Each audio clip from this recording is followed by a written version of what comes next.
anything positive. We're just going through this. I've just started the stream. Okay, Liz? I've just started the stream.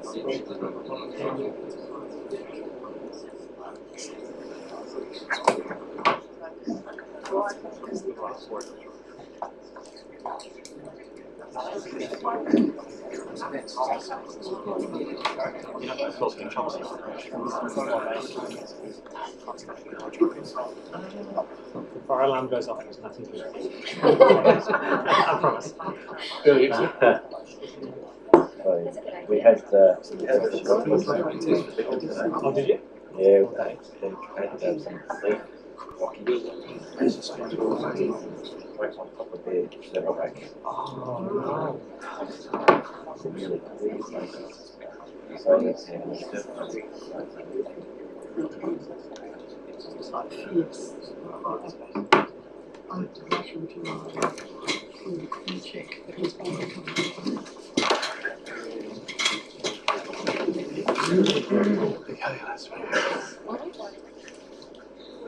Good evening, everybody. Welcome to the Ordinary Council meeting being held on the 24th of June at 7 p.m. I just want to acknowledge that the CEO, Chris White, is not here tonight. He's at home with COVID, and Sam Blenner is stepping in and is the acting CEO. Just a reminder that the meeting is live streamed via YouTube as well. And I'd now like to move to item 1.1 on the agenda, the Kaurna Acknowledgement. The City of Prospect acknowledges that we are on the traditional country of the Kaurna people of the Adelaide Plains region, and we pay our respect to elders past, present and emerging. We recognise and respect their cultural heritage, beliefs and relationships with the land, and we acknowledge that they are of continuing importance to the Kaurna people living today. And now the Council pledge. We seek wisdom and understanding as we face the duties of our united task, praying for the peace and prosperity of our city.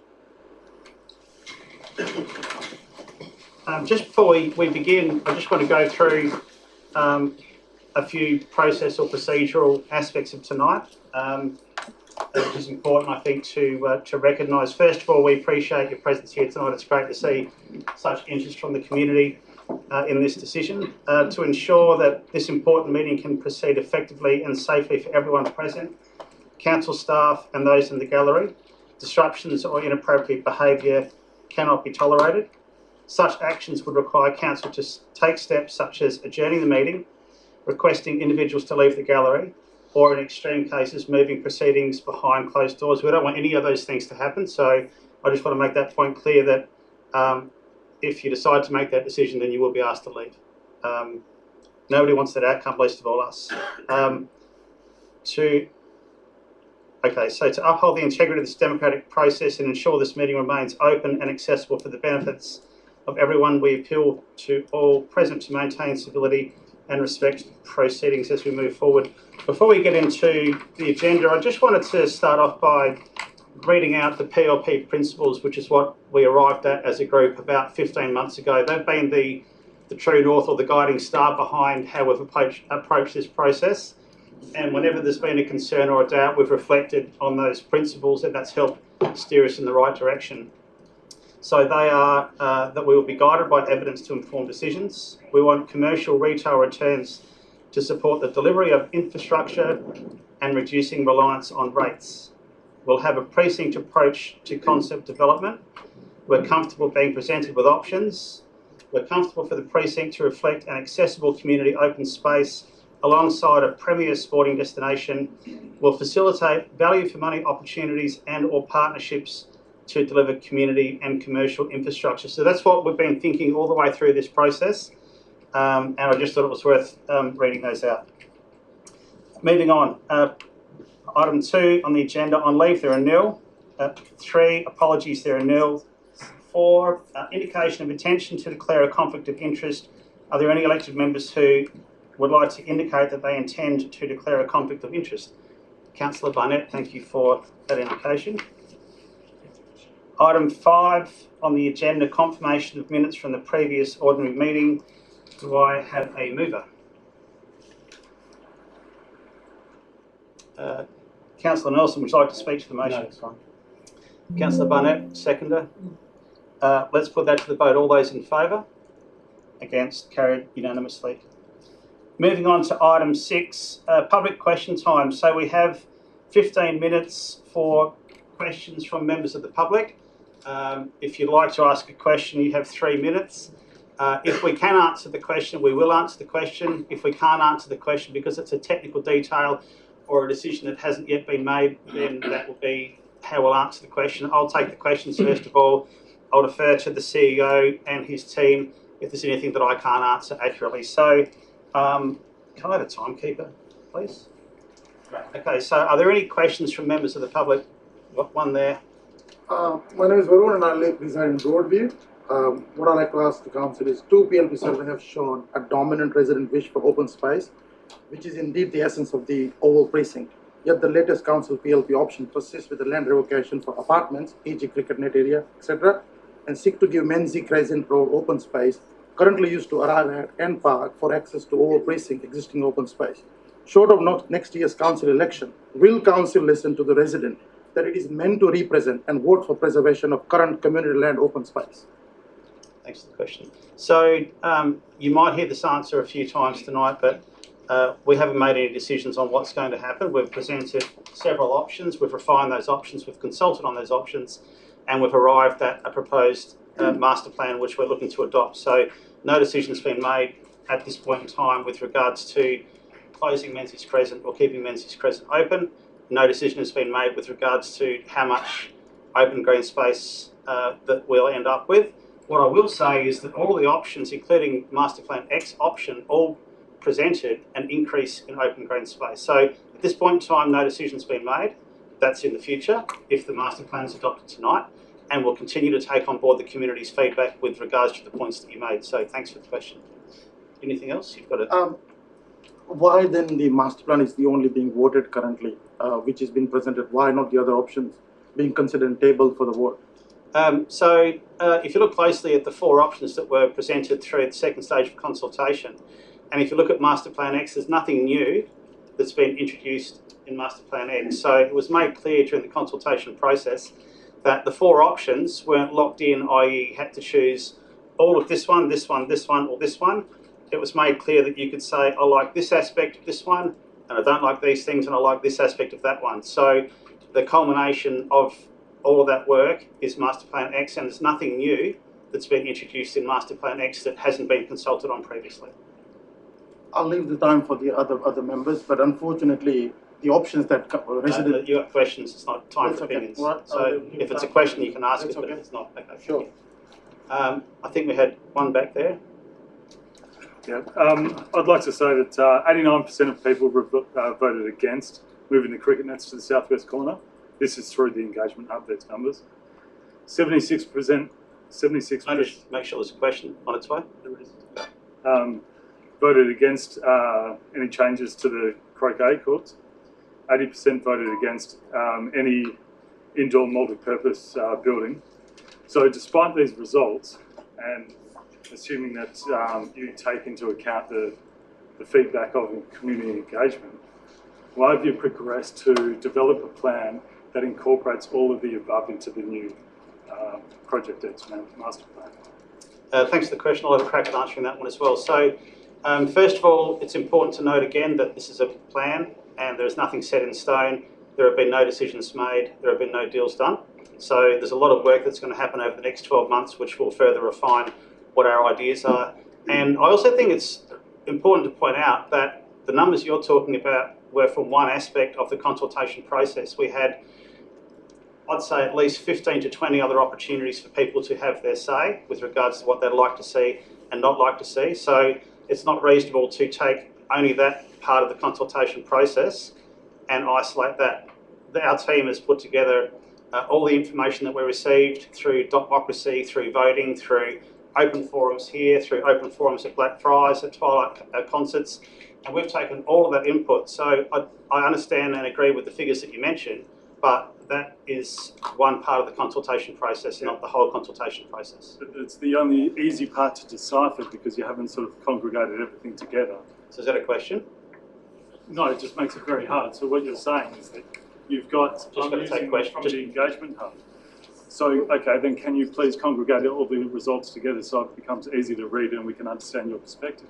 I can ask the team whether it's possible to put together data to demonstrate what you're asking, but and I don't think that exists right now, what I can say is that all the information that we've gathered through all of those consultation processes have been aggregated and considered on balance. It's not just that one band, but I understand the point. If that's possible, the team would put that together, but I don't know whether it's possible to, we could count up the number of red dots and green dots for various things. So there might be a way of further demonstrating the outcomes of those other parts of the consultation process. Thanks. Question at the front here. All right, thanks for letting me ask a question. So, out of the consultation process, one of the biggest concerns for the residents is the height and the size of the building on Main North Road, Kintel Avenue. So, we know that from the current zoning, it allows for 5 stories, I believe, potentially up to 6 based on the affordable housing. 5. Yep.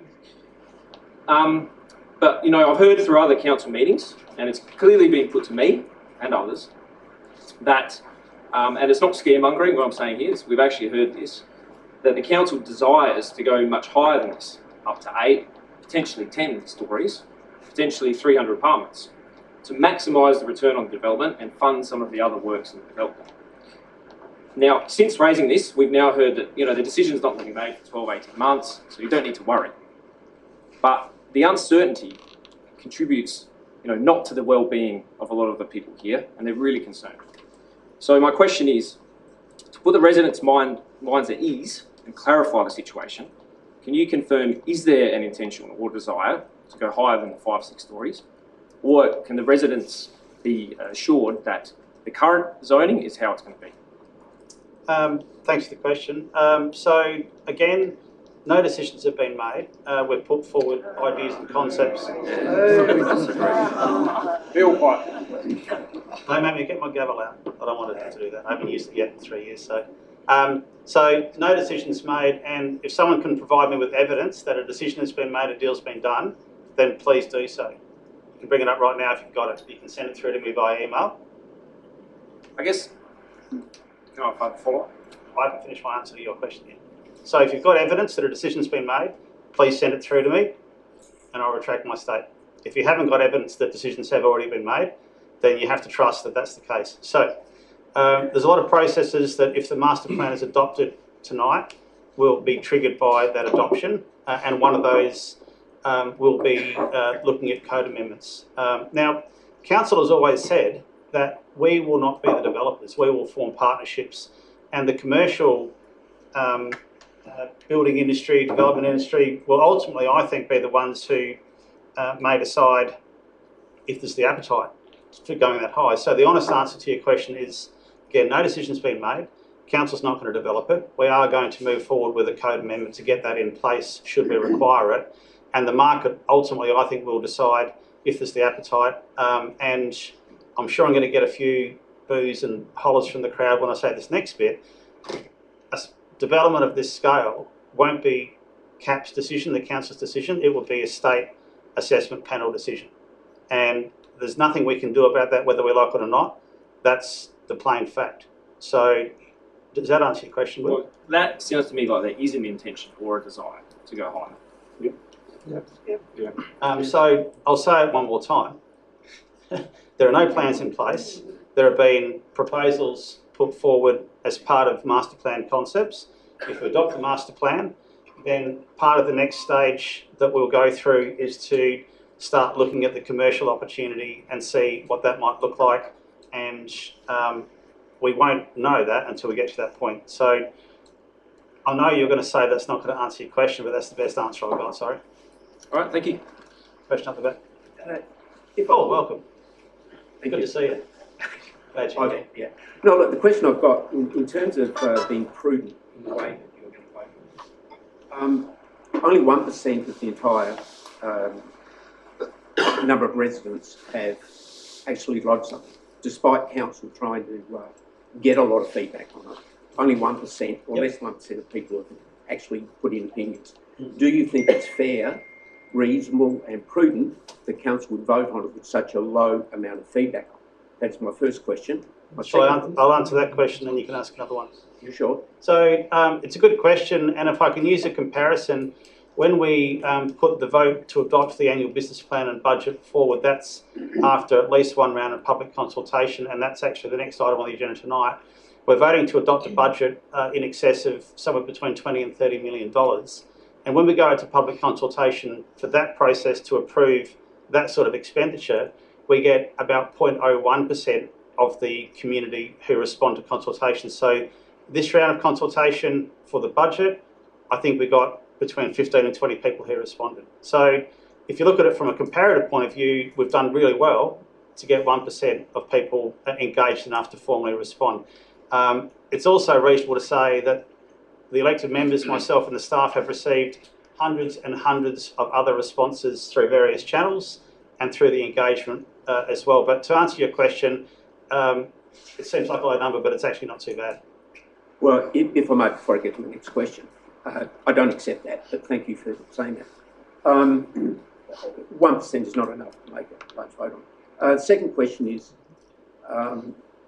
have you bothered to do a financial business plan on this? And the next question is, for you to proceed this far, what range of rate increase are you expecting to fund the project? Because you wouldn't have got this far unless you have a range of rate increase specifically for this project. Thanks for the question, and I'll respectfully disagree with you. So we will do all the prudential reviews and due diligence that anyone would expect for a project of this scale as part of the next 12 months piece of work. I'll just bring your mind back to the purchase of land that we did on Main North Road. That was an extensive review process with a full third-party prudential review. It goes through our audit and risk committee, and when time comes over the next 12 months, the exact same thing will happen with this scenario. So there is no rate increase pegged at this point in time. There's no band that we're considering, and I'll only say it one more time tonight. Second dot point out of the PLP principles states clearly we want commercial retail returns to support the delivery of infrastructure, reducing reliance on rates. So that's a principle that we've adopted. It's a principle that will carry forward. There is no band of increased rates that we have pegged at all at this point in time. Just let me check the time. So how far through are we? Oh, out of 30 minutes. Oh, we've got 16 minutes left. Any more questions? Oh, sorry. Yeah. Mine's parking, and I'd just like all the councillors to consider this when they're voting tonight. I have a few concerns about parking. How many car parks do you need for a 5-storey, 8-storey, 10-storey building? Where are you going to park 300 plus cars? Where are you going to park 150 plus cars for your proposed sporting building? Where are the croquet club players going to park? Where will North Adelaide Football Club park on game day? Where will people visiting the park on weekends or during the week park? Great question. And all those points you've raised are entirely valid, and they've all been in front of mind amongst the elected members. I might defer to the CEO for a slightly more technical answer about how we'll investigate and address those concerns at the right point in time over the next 12 months.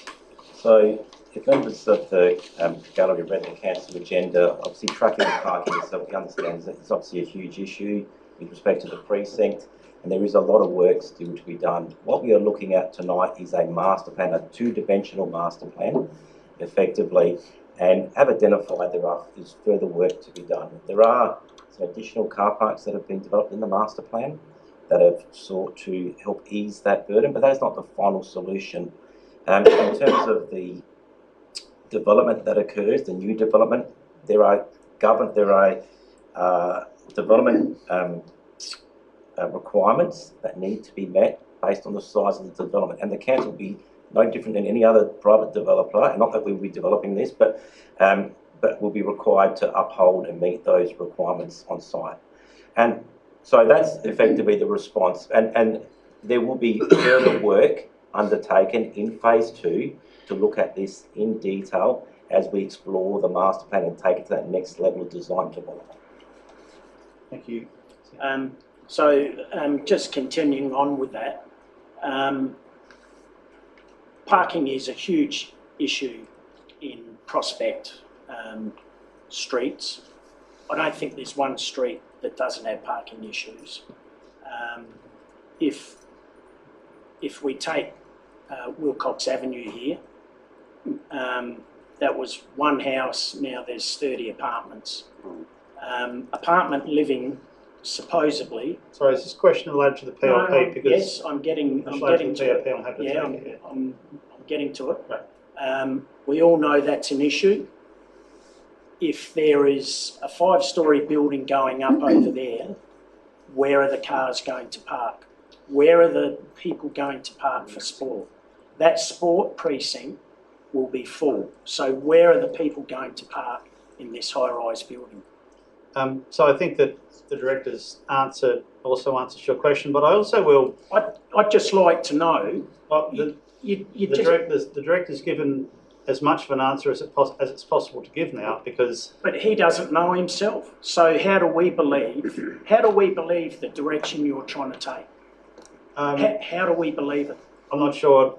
Well, if you don't want to believe it, there's nothing I can do about that, to be honest. I think the director's given a reasonable answer. No, he hasn't. He hasn't answered the question. Also remind you that back in the day when SANFL football was a lot more popular, you'd get 10,000 people attending the football every second week. I live next door to there, so and I've been there for 35 years. Okay, Right? I'm happy with that. Issue. Thank you. This is going to become an issue. Thanks for your time, mate. Just a quick question. When you've done modelling, and I'm no engineer, no building inspector, so when you did your modelling and you did your shadowing, yep. Out of interest, how high was the building on the shadow? Might defer that one to the CEO, acting CEO. That's a very technical question. With all due respect, I will defer that to the director, and they got some support here tonight to talk to those technical questions. There's certainly been overshadowing analysis undertaken that has informed the master plan and some of the setbacks associated with the master plan, particularly in that southeastern corner. So I'll go through to the director to talk about that in further further detail. John Pearce. Yeah, sure. Thanks for that. And through the mayor, just in terms of the shadow analysis, it was modelling that was undertaken through. So it was the winter solstice, so effectively about now, in the time of the year where the northern sun is the lowest. And so it was measuring up to around 10 metres high for the multi-use facility. So that being around 10 metres off the boundary. And likewise for an indicative indication of any potential shadow analysis, it was using around about 18 metres high off the southeastern corner in, if I remember rightly, if I turn to my 23 metres off the boundary. So, but that was also using an example of what could be possible. Doesn't say it will be, but stepping that particular indicative building envelope off away from the boundary and upwards, so that the winter sun is still available for those particular adjoining residents. Thank you, John.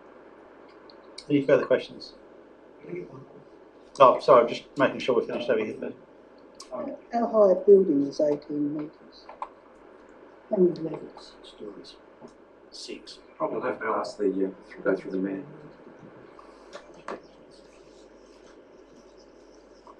I believe you'd like to know how many stories 18 metres high is, Robin. Good question. I'll defer that one to the acting CEO. You may defer it to the director. Through the mayor, 5 stories. 5 stories. So we had a question. You've already had a turn, Paul, so we're going to go behind you to the gentleman with his raised hand. Yes, good evening. Throughout, I've listened intently to what's going on, and tonight the elected members are going to vote. I've got a question, is that with all the consultancy that's going on, I'd like to know how financially the ratepayers are going to be committed to the development of the sporting complex and or the commercial development. I've heard no numbers, just lots of plans and lots of paper, but no numbers. So where are we with this? Is it 300 million, 400 million? What is it over this master plan X? What's it going to be? Thanks for the question. And as I've said before, we're about to embark, if this gets adopted tonight, on the work which will help uncover that question. I think the basic principle, and I hope it's okay if you disagree with me, elected members, but there's a lot that has to happen in that precinct. We don't want that to become a ratepayer's burden. The only alternative is to generate revenue through commercial activation, and the due diligence and the work that will happen over the next 12 months will uncover the balance that we need to get the right amount of money to afford what we need to do as responsible council for and on behalf of our residents, without it becoming a taxpayer's burden. So it's a great question, and it's one that's front and centre on our minds as well. And as time moves by, we'll get a clearer and clearer answer as to the answer to that question. Any more? We've got a question over there. Ian, how are you going? Just a very quick one. I think tonight shows there's a lot of concern with this many people, and probably that's just never happened before the Prospect Council. My concern, well, not concern, is I'd like to know how many people are going to vote tonight who actually live close proximity to the precinct. Yeah, it's a good question. Because at the end of the day, statements that are going to affect a reasonable amount of people. I know Prospect's got 23,000 people, but it's a little bit like, I'm too far away from it, who cares? And I'm getting the impression that there's a lot of people didn't vote, and so I'm getting the impression that council says no vote, no comment is a yes for the precinct. Correct. And at the end of the day, let's actually have a hands up of those people who are voting tonight who live in Alpha, Wilcox, Flora, Kintore, Labrina, and if at the end of the given day they lived in those 4 streets, would their vote be different, or would they actually have a little bit more empathy for those people who are paying a significant amount of rates? And I'm getting the impression it's not in my backyard, so let's actually vote for it, and we can, excuse my language, we can all piss in each other's pocket. Are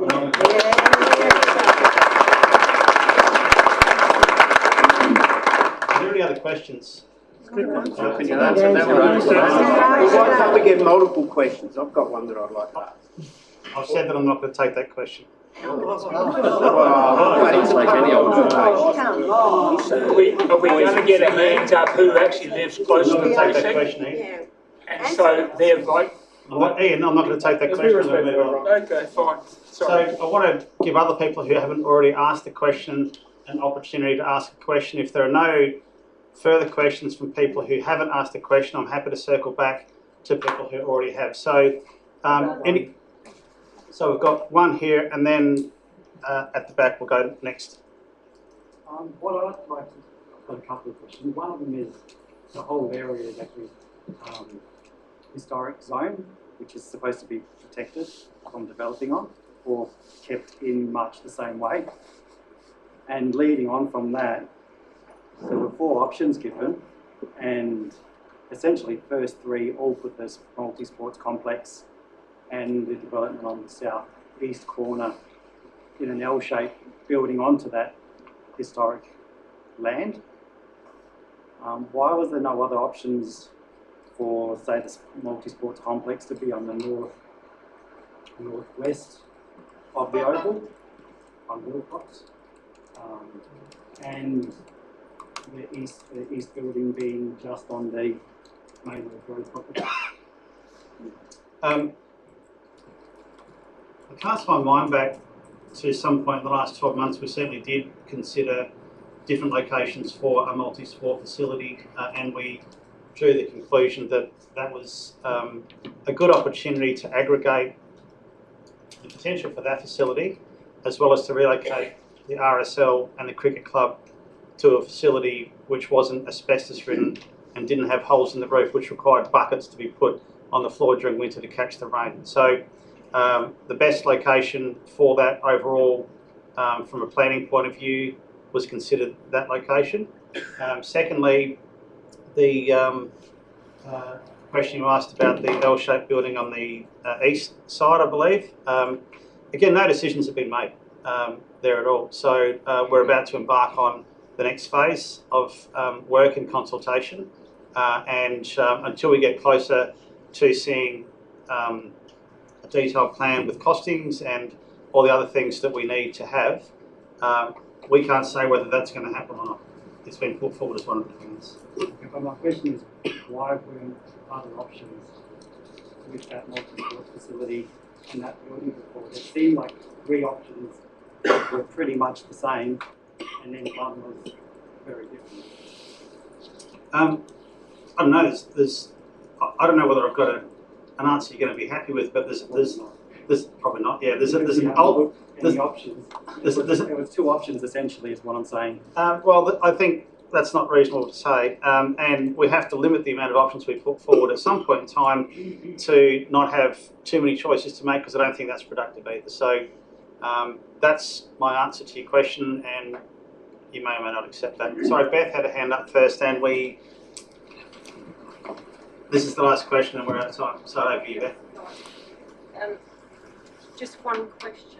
Everybody here today has the political and human rights. They've got a complete right to vote, no matter what political statement it is, when it is, whether it's government, whether it's council.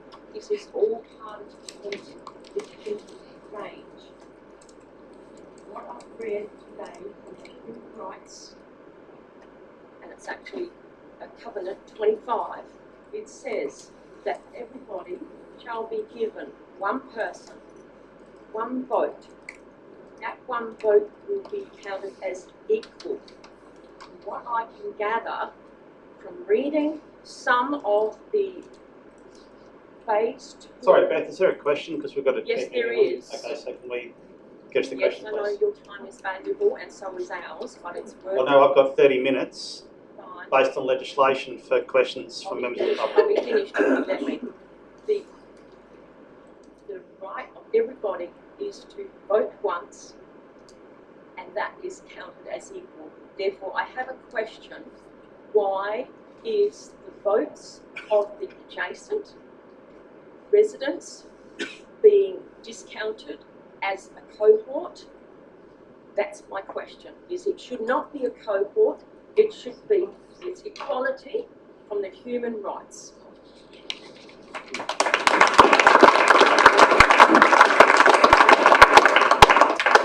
Thanks for the question. It's a good one. I'll ask the CEO, acting CEO, to direct that to the relevant director, who can give you maybe a more technical answer as to...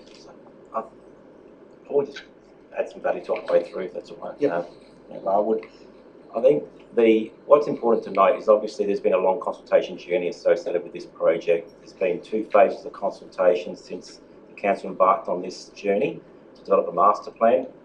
And I suppose with any consultation, the council has to have regard for the feedback that it receives, and it always does. And you've seen the comprehensive engagement reports that have been prepared, and there would be no statement within those reports, or the report within the council they're making a decision on tonight, that reflects the position that we would discount the feedback from any member of the public. It does make comments in respect to the proportionality of that feedback, but certainly not discounting. And as the Mayor said, there's the council will need to have regard for feedback received not only through the direct community engagement with members of the public and the adjoining residents, but also the CRG, which is the community reference group, the facility user group, and its own engagement with the community. I will go through now to the director if he wants to add any further information to that. Yeah, through the Mayor. Look, don't have any specific feedback necessarily, other than what's in the council report. Talks about and makes a note and characterises the elements of the consultation. It simply is stating facts. That was the facts, that was the composition of the feedback. It's in the report and it's there for members to consider. What I will say though is should this master plan continue to be developed, refined, added to, taken from, there is a series of further opportunities for consultation, again, down the track. That brings us to the conclusion of public question time. Thank you for those questions. Moving on to item 7, petitions, there are nil. Item 8, deputations, we have 2. I'd first of all like to invite Chris Mooney from the North Adelaide Football Club to come to the table. And Mr Mooney, you've got 5 minutes, and at the end of that 5 minutes, and I know you can talk a lot, so I'm going to be very strict on you, the elected members may ask you some questions. So if you could just please state your name and your postcode for the purposes of the... Thanks, Mayor. Chris Mooney, President, North Adelaide Football Club, 5082. All yours. Good to go. Thank you, Mayor Larwood and councillors, for this opportunity to present to council this evening regarding our club's views on the Prospect Lifestyle Precinct. I'm here tonight on behalf of the North Adelaide Football Club, not only its board of directors and administration team, but the entire community that we call our club. North Adelaide Football Club have proudly called Prospect Oval home for over 103 years, dating back to 1922. We clearly have a deep connection, not only to the Prospect Oval, but the Prospect community. We love being part of this community, and it's the envy of the SANFL where we call home. We also believe we have and continue to show our support to our home at Prospect Oval, both through connection, but also financially, with significant investment from our club into the council-owned facilities. We are here tonight to show our support and advocacy for the adoption of the preferred master plan option being presented. For many years, we have strongly advocated as the major user at Prospect Oval, clearly on 2 points as a club. Prospect Oval is the jewel of the crown for the city of Prospect. Its potential is unlimited. Currently, you could say it's underutilised and should be the heartbeat of the city for the community and its current and future users. We've seen for many years significant underinvestment at Prospect Oval and a situation in some areas where it's clearly unsafe for users, such as our players, members and the broader community. This can no longer be ignored and neglected. The condition and the state of the areas within Prospect Oval border on unsafe and unacceptable for all users, let alone the concerns for the elderly and disabled users. You only have to walk around the outer of the ground to experience this, or clean up the continuous leaks and floods, such as today in our facilities and the cricket club on days like today. The North Adelaide Football Club have invested significantly, particularly over the last 10 years, with close to $3 million invested in facilities that are owned by the council that the North Adelaide Football Club lease. Our growth alone in women's football and junior girls football saw part of this investment go into change rooms suitable for our female players. Our junior programs continue to grow in numbers, and we proudly have over 40% of our junior participation coming from within the city of Prospect. I'm not speaking on behalf of other users within the precinct, but it's a fact that other sports are limited to what they can currently offer the community due to substandard conditions of the facilities at Prospect Oval. We believe council have a once-in-a-generation opportunity and in our view should be congratulated on their vision, strategic foresight, boldness and community engagement on this project. This opportunity will put the city of Prospect, its users that call it home and the community as the envy of the state. This plan brings together all current users, introduces new and exciting opportunities for the community, abundant, vibrant and all-important green space, and gets the balance right with opportunities for private development. And if for not for private development, these costs clearly fall back on the ratepayers of Prospect, which clearly is a challenge and a burden none of us want. Choosing to do nothing, or at best minimal change, in our view is not an option and would still fall back to the ratepayers without some form of private development. Doing nothing, or the minimal and or pausing, cannot be an option for this ageing and substandard facility for its users. This is a moment in time, and in our view, we encourage the council to move forward and adopt this plan. Sport and recreation bring communities together, provide healthy opportunities, increase community wellbeing, and present many other opportunities, and this is exactly what this proposed plan articulates. Through North Adelaide Football Club alone, men's, women's, juniors, amateur league football finals, gather-round training, local sports days, intercol games all happen just in the football season alone at Prospect Oval, and we're only touching on the usage with so many of the City of Prospect residents part of these groups. The opportunities are endless to build on this growth of sport and recreation, and this is something we're truly excited to be part of. Tonight, Council has an opportunity to shape in a significant way Prospect Oval and its surroundings for future generations to come. We believe that history will look back at this time and judge this decision as one of the most positive and significant developments in the history of Prospect and the envy across many across the state. We would strongly encourage all councillors to consider their support for this once-in-a-generation opportunity this evening. And again, we congratulate and endorse the efforts of Council to get to this point. Thank you, Mayor. Thank you, Mr. Mayor. Any questions for the Deputy? If that's the case, thank you very much for your presentation. I'd now like to invite Emmanuel Pishas to the floor, and as for the first Deputy, you have 5 minutes, and if you could please wait for you to get there. We need your name and your postcode for the purposes of the minutes. Thank you. And time starts.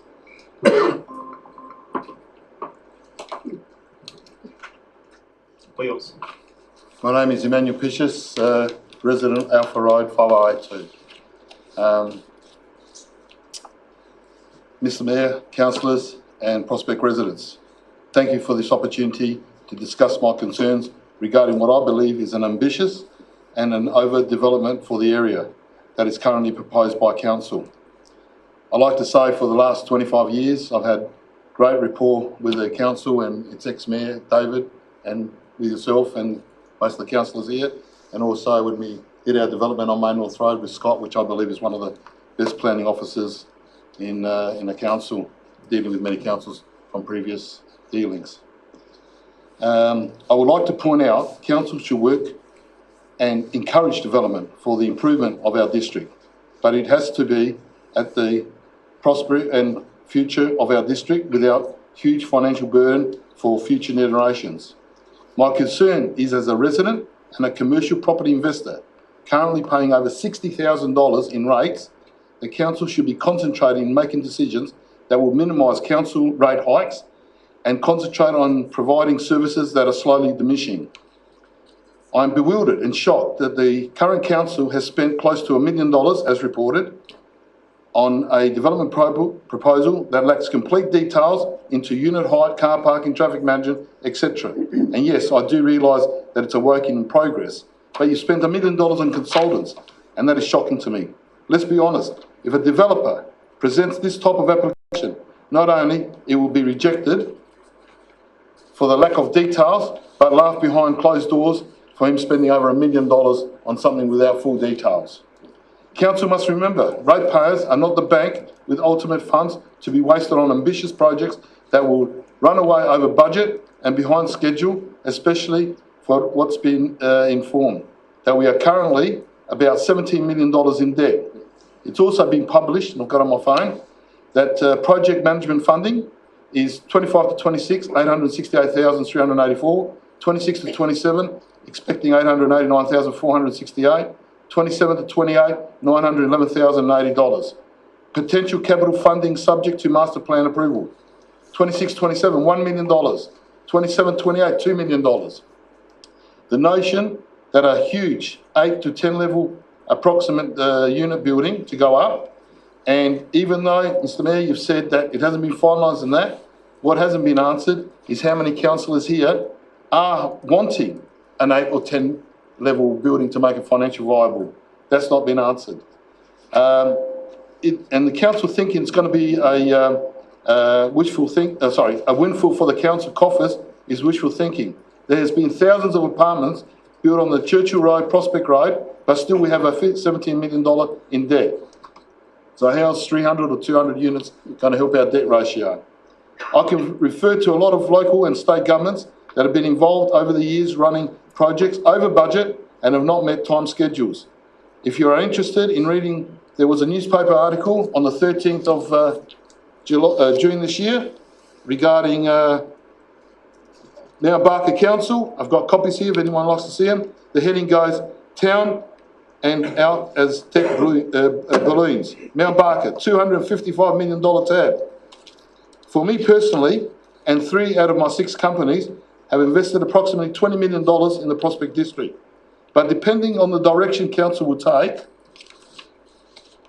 it will affect the decision I will be making in regarding to the future development of 91 Prospect Road, with an investment of approximately $25 to $30 million. As you're aware, Mr Mayor, I've had discussions with yourself when I brought the property, and a couple of councillors asking me, what are you going to do with it? And I've always said, I will not build a cheap unit block to sell for a profit. I was hoping to build something unique for the area, first-class apartment complex, that my grandchildren will take 1 floor each, full ownership, and live in it, and also some extra apartments to maintain future income for their livelihood. I would strongly recommend and hope a councillor or councillors will move the motion to put this project on hold to the next election. By then, the current council and councillors supporting this ambitious plan can go to the next election with this as their agenda, and if successful, then they should proceed. But if the residents elect new members to scrap this ambitious development, then they can go back. They can go back to the drawing board and decide what we'll do with the Main North Road site reasonably. Development should be considered to improve current facilities without a financial burden for generations to come. Time's up. 30 seconds, please. I believe council to the next election should be in caretaker mode and concentrate on issues that are relevant and the need attention and maintenance servicing the cry of the district. In full disclosure, I also, to all the council here, in the past 3 meetings, I have attended the Prospect Concerned Residents Group. I have shared my experience and successful court case against the Tea Tree Gully Council, representing myself without a solicitor. Also, full disclosure, I make that I've made a small contribution to a fighting fund and will continue to do so with the group as long as it's been reasonable and can see the need for development within our community for the benefit of the residents, and as a matter of residents and council to find a middle ground. It's called compromise. As mentioned tonight, I'm representing. I'm going to have to pull you up there because you said 30 seconds. Two sentences. I'm representing myself and my companies tonight and not the group. Main North Road does need accommodation. The development at this stage should not be more than 5 or 6 levels. Thank you for your time.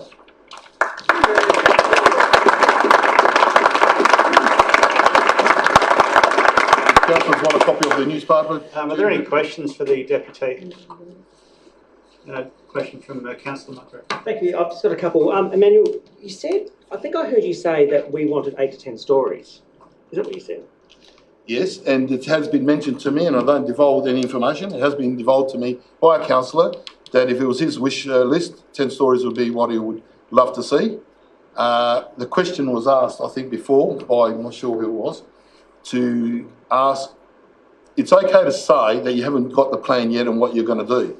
But the problem is, what councillors are pushing for over 10. He's asked you a question, you've given him the answer. So do you have any more questions? I've got a couple more.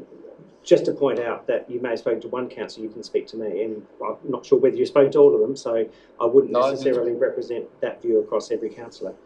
The second question I had is, I just want to check this because I'll foreshadow a question without notice shortly. You said there were thousands of new units in the city of Prospect, along Churchill, Prospect and Main Road. It might be 700, 800, but there's been a lot of units built on... You did say thousands. All right, okay. No, I just want to clarify. Churchill Road has had a number of units, Prospect Roads have a number of units, and we're still $17 million in debt. How do they think 1 unit block is going to solve our debt problem? Happy to have that conversation with you offline about cost that is associated with new properties. But I will just foreshadow a question of how many new units there have been, because it may be triple figures, but certainly not high triples. The last question I had for you was in relation to caretaker. What does that look like to you? You said you think council should be in caretaker mode to the next election. Well, it's obvious there's disagreement between council and a lot of residents regarding this development.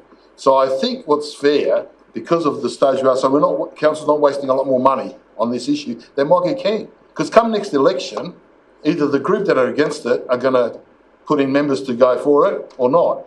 And that's what I said. If this council present council is voted in again with this agenda, go for it. But if it's not voted in, at least give the opportunity to the new council not to inherit another $1 million or $2 million in debt for something that might be scrapped. So you didn't go to the last election with this proposal, go to it with this proposal at the next election and allow the residents to vote. Easy as that.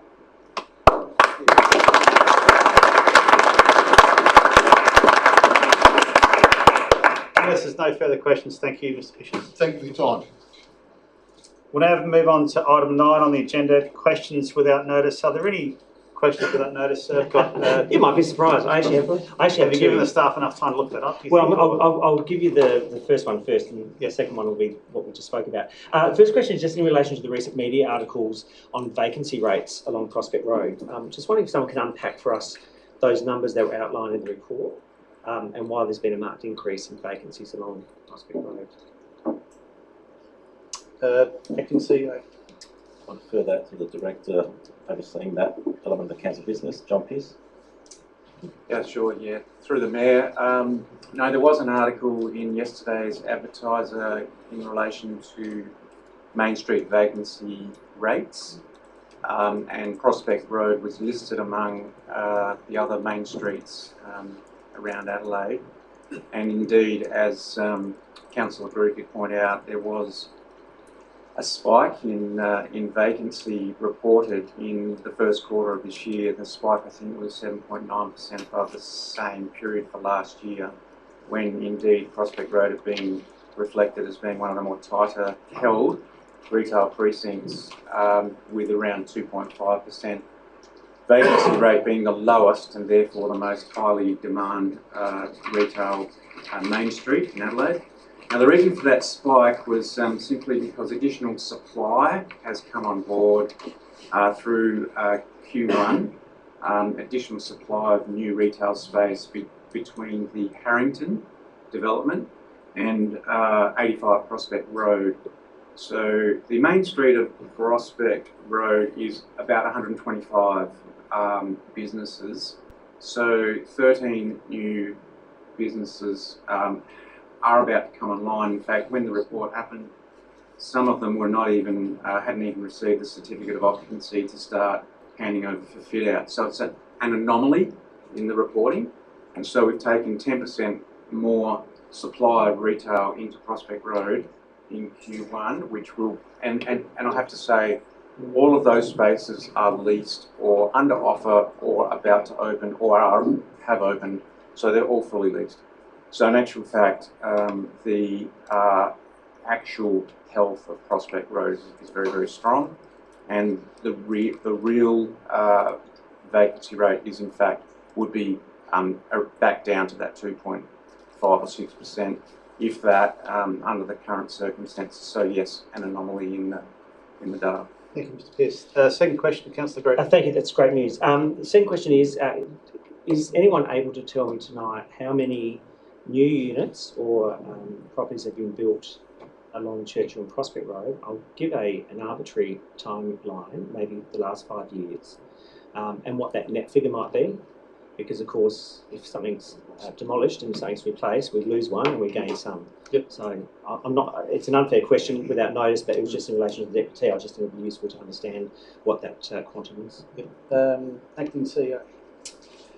I will pass that on, but I think before I do so, it's probably worth noting that we have an allowance of 1% growth that we generally target each year.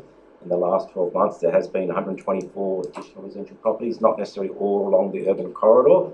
I don't have that information in terms of the makeup, but effectively the council budgets for around 1% growth in residential across its long-term financial plan. So if you do articulate that over 5 years, it's likely to be close to 500 or 600 properties in that period. John, did you want to add anything further to that? I think that's probably as good as we're going to get tonight. Through the Mayor, I might defer to the Manager of Development Assessment, who might be able to add some more colour to that answer. Mr. McCluskey. Through the Chair, I can only give part of a response without notice, I'm afraid, which takes from the land supply reporting of the state government, which tracked the commencement of the urban corridor zone for Churchill Road. So that was in late 2013. Between October 2013 and at the time of the report last year, there were 384 new dwellings on Churchill Road, which was the highest growth rate in the corridor areas. Thank you. Could I just ask maybe if we could get a sort of more, have more time to think through a bit of a breakdown, which would be useful out of session, just to understand. Would you like that split between urban corridor Yes, please, and yes. overall? Yeah. Okay, thank you. I think we can manage that at some point in the future. Question on notice. That's all. Yeah. Any other questions with that notice? If not, we'll move on to item 10, reports for decision. Item 10.1, Prospect Lifestyle Precinct endorsement of master plan. Recommendations on page 5. Do I have a mover? Oh, sorry. Sorry. I just want to go back a quick step. So, Councillor Butt, you're... Yes, on item 10.1, the Prospect Lifestyle Precinct endorsement of master plan, I declare a general conflict of interest as I'm a member of both Prospect RSL sub-branch and of Prospect Local History Group, which occasionally undertakes activities at the Prospect Air Raid Shelter. So they're both in the precinct plan. I'm not an office holder of those two community groups. I note that as a council member, I am not regarded as having a conflict of interest in a matter to discuss at a meeting by reason of the Local Government Act. The section is membership of a community group, sporting club or similar organisation if the member is not an office holder for the group, club or organisation. In the interest in being transparent and accountable, I will declare a general conflict of interest. I will stay in the room, take part in debate and vote on the item. Thank you, Councillor May. We didn't have any other declarations of conflict of interest, so I will now call for a mover for the recommendations on page 5. Deputy Mayor Trindon would like to speak to the motion. Yes, please. So I am happy to move the recommendations. While I remain naturally cautious and mindful of our community's concerns, I'm also optimistic and excited about the opportunities that this master plan presents for our city. I have spoken to a lot of the constituents in our community, and it's important to remember that we are voting tonight is whether to adopt a master plan, and this is a crucial step in what has been one of the most rigorous processes Council has undertaken to date. We have consulted widely with the community. We've seen great examples and poor examples around the country. We've taken on board and input from experts in the field.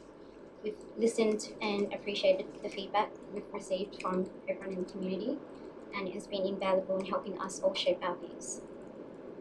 And while we have our own ideas on what the precinct could look like, I'd like to remind us all that there is nothing set in stone, no decisions have been made, and in my opinion, I don't believe there is a do nothing option. Previous chambers, council chambers before, have explored master planning options back in 2010 and 2020, and no progress was ever made. If we choose to do nothing now, we risk missing the opportunity to revisit or advance this project for years to come. So by taking action now, we can begin the essential steps toward some progress. Our chamber recognises the potential in developing this precinct, and while there is significant amount of work ahead to transform it into something our entire community can be proud of, we believe the effort is both necessary and worthwhile. So some examples in this precinct is the RSL and the Cricket Club facilities have reached end of life and require urgent attention. The deteriorating terraces constructed on contaminated soil must be removed for the safety of the community. The oval and its surrounding amenities should be accessible to everyone in our community. The current toilet facilities are inadequate and do not meet acceptable standards. And with the growing number of female football players, it's essential that we have access to appropriate and purpose-built change rooms for them.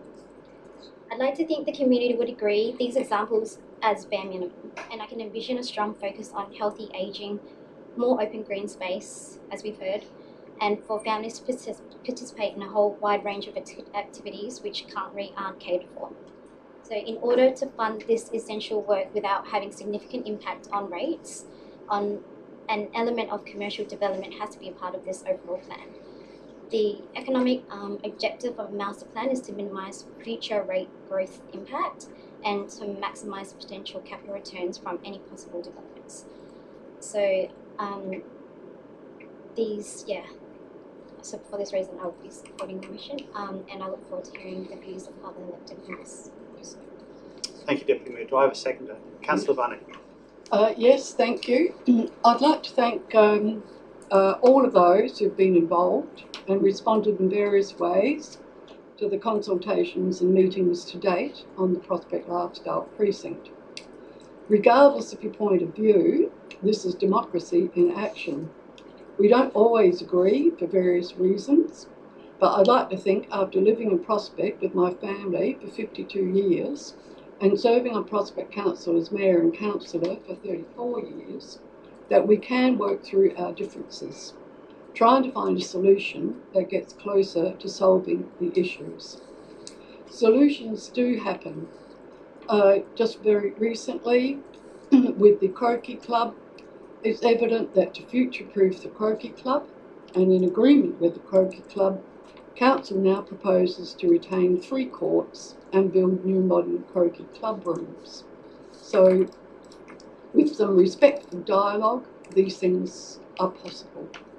The proposed master plan for Prospect Lifestyle Precinct has not suddenly materialised this last year.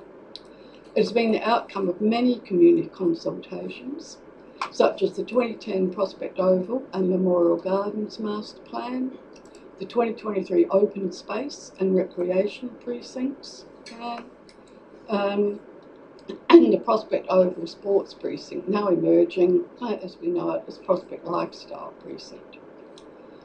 Other consultation occurred with Council's 2023 to 2027 Strategic Community Plan, with the top 4 priorities including developing an integrated transport plan to start address key parking and traffic challenges which face City of Prospect. And this includes the Prospect Lifestyle Precinct. We are still waiting to hear more about how to manage the transport. I know that was an issue with the residents that have been in touch. So that is still to happen, that is still coming. Right? And also the Strategic Community Plan, which was open to a community consultation under the Local Government Act. We have to do that. The results are on our council website. The other one was that there was included a clear position to invest in the future through the strategic purchase of land adjacent Prospect Oval. So that was put out to consultation in the Strategic Community Plan. And from Council's community consultation on its latest annual business plan, the Prospect Oval Precinct, 63%, was a top priority for residents. So this leads us to the latest Phase 1 and Phase 2 community consultation process, and tonight the proposed endorsement of the Prospect Lifestyle Precinct Master Plan. So another purpose, just checking, specific details, let's be clear, the master plan is a broad strategic vision. That's where we're arriving at tonight. And specific details, like some of the questions I've asked, and communications from residents, specific details like exact size, scale, number of stories, apartments for any future development, cost, traffic management, are all still to be determined and tested and costed during the concept development phase over the next 12 to 18 months. If I had it up there, it would be in capital letters, bolded and underlined.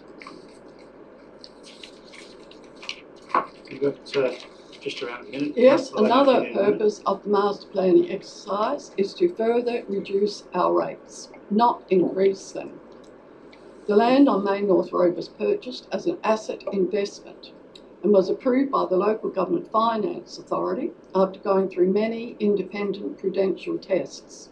The land is now worth in excess of $12 million, which is an asset to ratepayers, and the reason we can now commercialise the space in order to further reduce rates.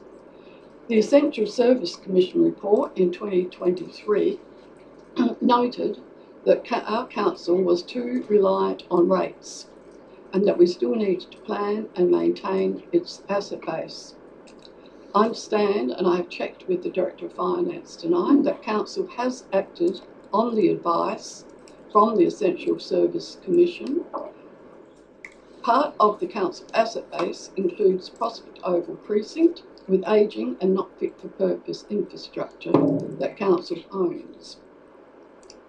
I still want to know, as indicated by a lot of all the contact from residents, I still want to know about some matters, including that raised by the community rent recently, that I will undertake with my council colleagues during the concept development phase over the next 12 to 18 months. And that's with my hand on my heart. Thank you, Councillor Barnett. Do I have any further discussion points? Councillor Nelson. Thank you, Mayor. Yeah, look, this whole process has brought me back to why I actually joined council in the first place. And if I think back to when I was lucky enough to be elected back in 2022, I vowed to represent everyone in this amazing community, not just the sporting clubs, not just the businesses, not just my ward, not just residents on super streets, all 23,000 residents, our children, our schools, and every single voice in our community. Through this process, I've had well over 100 meetings with residents. I've lost count of the number of emails and phone calls that I've had. I've listened and heard every single opinion that has been presented to me, both for and against the master plan. And my vote tonight represents what I've heard from the majority of those voices. I think we need to remember that tonight we're voting on a master plan. We're not voting on a detailed design plan or a construction plan. It is a master plan. And I think if you're not sure what a master plan is, it does pay to have a look in the dictionary to understand it's just a guiding light to guide us through the next steps. I think it's also important, we haven't mentioned before, that it's unfortunate that councillors, as we sit now, do have significantly more information than residents. Now that's obviously not by design. It's just the additional information is currently deemed as commercial in confidence. It involves information and presentations we've received from outside interested parties and investors, along with some financial workings that cannot yet be released. It's this additional information that further aids us in making these important decisions. I'm reminded, similar to what with Councillor Barnett, that we purchased the Main North Road site in 2023 for $8.2 million. That was thoroughly assessed and approved by the Local Government Finance Authority. And as Councillor Barnett mentioned, it's now worth in excess of $12 million, representing a significant asset for ratepayers, and it's due to that asset that enables us to consider commercialisation options aimed at further reducing the financial burden on our residential rates, which is what we embarked on this whole process for. When I joined council in 2022, Prospect had the second highest residential rates in the state, primarily due to having the lowest commercial and industrial contributions. This chamber has worked very hard to address this imbalance, and as of this year, with the budget we're about to approve tonight, we now drop to the 5th highest. And this master plan is a critical step in our ongoing efforts to further reduce rates, certainly not to increase them. There's been a lot of talk around the matter of green space, and this master plan in fact increases significantly the green open space. Once the existing cricket club rooms are relocated and the concrete areas surrounding the southern and eastern sides of the oval are removed, we'll be left with significantly more green space with usable parklands for community benefit. I think the perfect example about us listening is the future of the Croquet Club. It was considered very carefully, and consultation with the club and a review of current and future needs made it clear that the club requires 2 courts for its long-term sustainability. This master plan proposes to retain 3, more than what's needed, and ensuring the club is future-proofed and has capacity to grow. In regard to a lot of talk around the southeast corner and the high-rise, so-called high-rise building, I want to make it clear that as Mayor Larwood has said, there's been no decisions nor recommendations. Nothing's been made in relation to the final height, form, density, or even use of the development. Claims of 8-storey towers and 300 apartments are simply not accurate. The architectural rendering circulated in a generic illustration produced to show potential form under the current zoning, which permits up to 6 levels. The actual design, use and scale will be subject to future detailed planning and further community consultation. I think it's important to remember we've still got another 3 rounds, I think, conferring with the Director, at least another 3 rounds of community consultation through the next stage. The suggestion and talk just recently of a do nothing option, or the option 4, we know is just not viable. The cricket club and RSL facilities have suffered from inadequate maintenance over the last 3 decades. The concrete areas surrounding the oval, which cover contaminated soil, must be addressed. Additionally, both public toilets and the croquet club rooms require significant upgrades. The estimated cost of these works exceeds $30 million, and without a coordinated plan to generate funding through commercial opportunities, these upgrades would likely necessitate substantial rate increases, and that's something this council is actively trying to avoid. This master plan offers us a chance to improve community facilities, deliver more green space, invest in our sporting, performing arts and recreational clubs, and reduce the long-term cost impact on our ratepayers. It's a strategic and balanced proposal. This is not about pushing forward change without listening or trying to promote our own agenda. It's about planning responsibly, ensuring a better future for all of Prospect, and being transparent along the way. I will be supporting this motion in its current form. Thank you, Councillor Nelson. Councillor Drew. Thank you, Mr Mayor, and let me start by just thanking the many staff who have had their hands on this project over, it feels like a long time. It has been a long time, but just there's an extraordinary amount of work that we've got to get to this point, so thank you to the staff. Tonight is absolutely a pivotal moment for our council, and this decision, as we've heard, is a generational one. Our purchase of the land was a smart strategic move, and one that I fully support. It means we get more control over what goes on this site than if it was purchased by a developer. I'm supportive of what we're trying to achieve, but I cannot bring myself to support some of the recommendations in the motion tonight. And to that end, I'd ask the Mayor if you can take it in parts. Certainly. So, some facts as I see them. Fact number 1, we need to do something. We need to do something in this precinct. Of the 64 emails and phone calls I received just in the last 3 weeks, those who were not supportive almost all started their conversation with, I'm not anti-development. And they said they want to see some sort of development and improvement. So this shows to me there is a willingness for progress. I think back to those elected members who many, many years ago approved the Churchill Road, Prospect Road and the then Memorial Gardens master plans. They did so because they knew there had to be progress. People argued and disagreed, but leadership is about making the tough decisions at times, and they did. But leadership is also about making sure we make the right decisions at the right time. Fact number 2, the nearer someone lives to the site, the more likely they are to be not supportive. I get this, I really do. And that's why I asked Council very early on in this process to acknowledge the locals as a higher order stakeholder. They are biased, there is no doubt, but I don't see that as a negative. They're biased because they're impacted and they care, and it's something that I acknowledge. And I value every opinion as an equal opinion. So the question comes down to what can we do to minimise the impact on local residents with a particular focus on traffic and amenity while maintaining the intent of the overall project. Fact number 3, all residents appreciate green, open space and want to maintain as much of that as possible.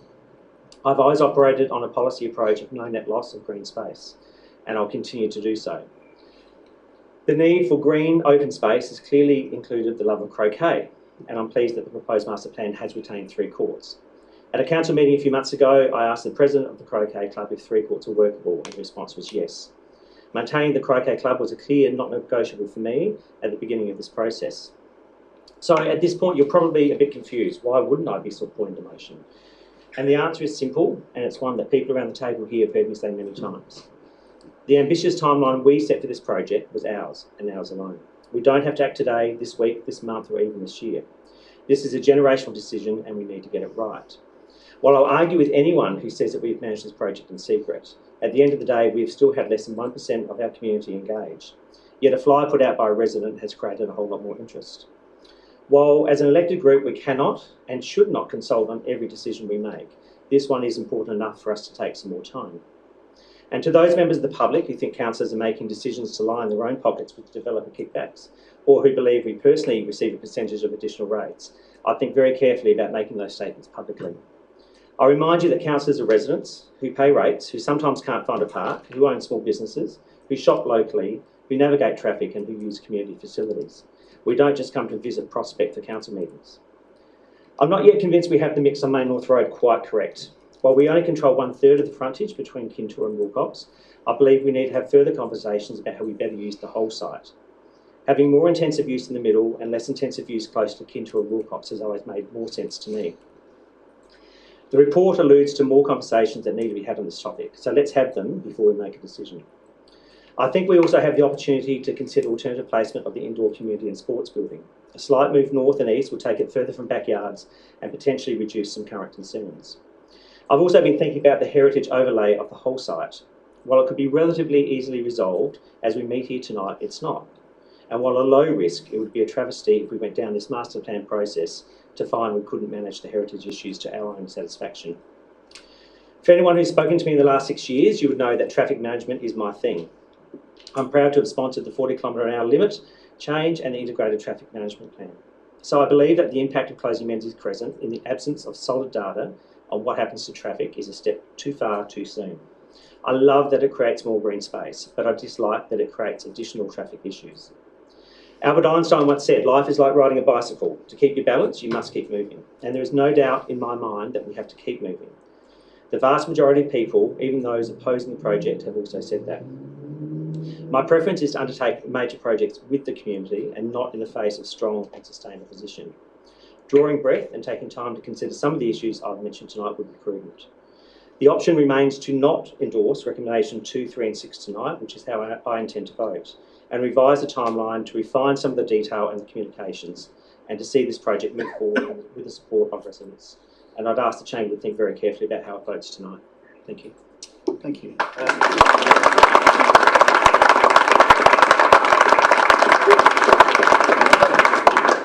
Any further discussion? Councillor Rebecca. Yeah, I've actually got a series of questions. So I've heard a lot of statements tonight, haven't heard a question. Going to start with questions first. Okay. I think there's a lot of information we haven't heard. So we're referring to Painthiata prospect over. Painthiata means Ghana land. Has the Master Plan X been consulted with government representatives?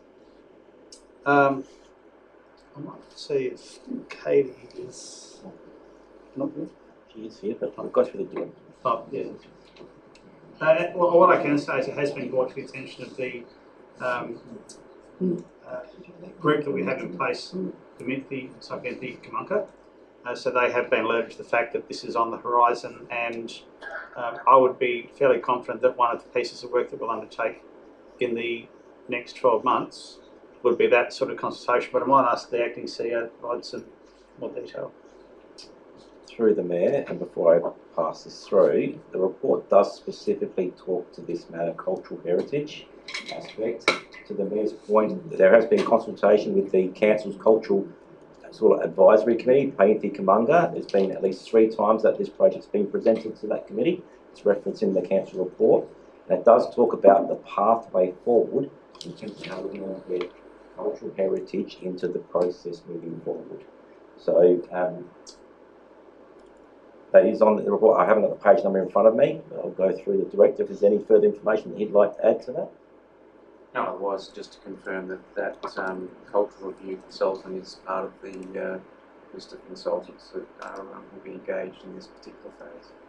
So I'm going to ask the question again for a yes or no answer. Has Ghana representatives been consulted over Master Plan X? Not at this stage, but as pointed out, the plan is that will absolutely happen. So again, Painthiata called Ghana land, and we're making a decision tonight about, I'm very concerned about that, and Well, just to be clear, we're making a decision on adopting a master plan. We're not making any decisions as to what will go in the master plan. Okay. Sorry, I can see you. Can I just add some value to that, flavour to that? Through this process, there's been 3 consultation activities where the progress of this project has been presented to the Council's Cultural Advisory Body. That feedback has been taken on board, it's been represented in the engagement report, and it's been effectively tabled with elected members. So, as the Director said, there is a process moving forward in terms of how we'll further refine that and embed cultural heritage themes within this project. This Council visited similar projects in other precincts that were exemplar provide exemplar process and outcomes of how this can be done well, and it's certainly one of the pillars of this project to make sure that we do this well. So on the other point, in 1898, the recreation ground was dedicated. I'm just going to read something, then I'll ask a question. The land is to be inalienably set apart and dedicated as a recreation ground for the benefit of ratepayers and inhabitants of the district of Prospect, and is to be vested in the District Council of Prospect upon the trust to be set out in a deed to be executed and deposited in the land's title office. Have we got this deed and have elected members been furnished with it? Acting CEO. Sorry, I'll just pass that through the director.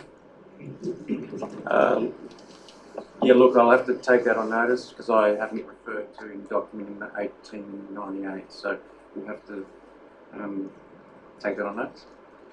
Can the deed and the trust set out in the deed be circulated to elected members, and can the deed and the trust be set out in the deed be tabled at the next meeting of council? Yeah, we'll take that on notice. We'll take that question on notice and present that information to council. Caretaker mode. When does caretaker mode begin for this term? Typically early September 2026. I'll go through to the manager governance just to confirm if we've actually got a date. Through the chair, we don't have an exact date yet because it is in the legislation in accordance with the countback from the election date itself. It is generally a period of 8 weeks, but the Electoral Commission will confirm that once we have the date of the actual election called. Just to add some value, the last period I believe was about the 6th or 8th of September at the last term of council. So can the council pull the pin on the project any time before July 2026? CEO. The council has the opportunity to reconsider the decision. It would obviously require a revocation for that to occur. If they have the opportunity to do that once within the term of council, yes. Will this also be true of the land division?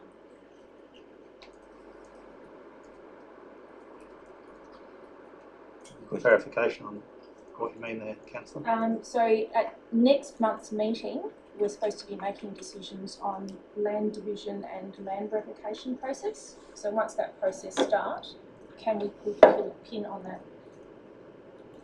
I don't know the technical answer to that. Obviously, those processes also include community consultation. Acting CEO, you might better give us a bit more detail as to what you might better do or not do in that situation. Just to repeat the question, Councillor Baker, this is a quick visit. Once we start the land revocation process, whether the council can stop that, is that the question? Yes. Yep. So the way land revocation works is that the council needs to decide whether it wants to go down that path or not.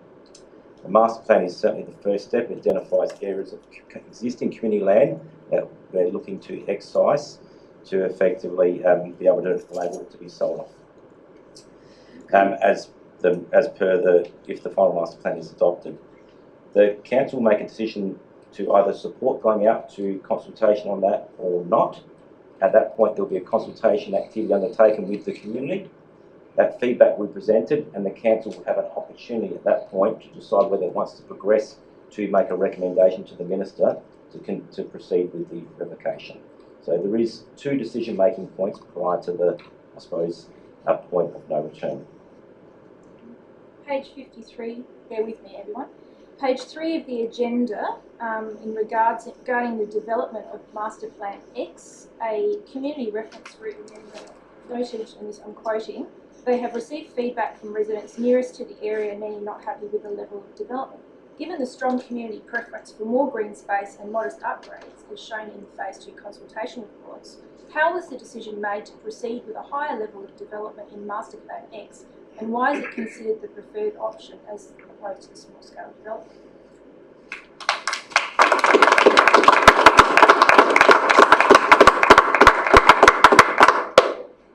In in response to that, the council response was the phase 2 consultation data was available early enough to inform the master plan before the report was finalised. So does this mean that master plan X was started to be completed before the community consultation was completed?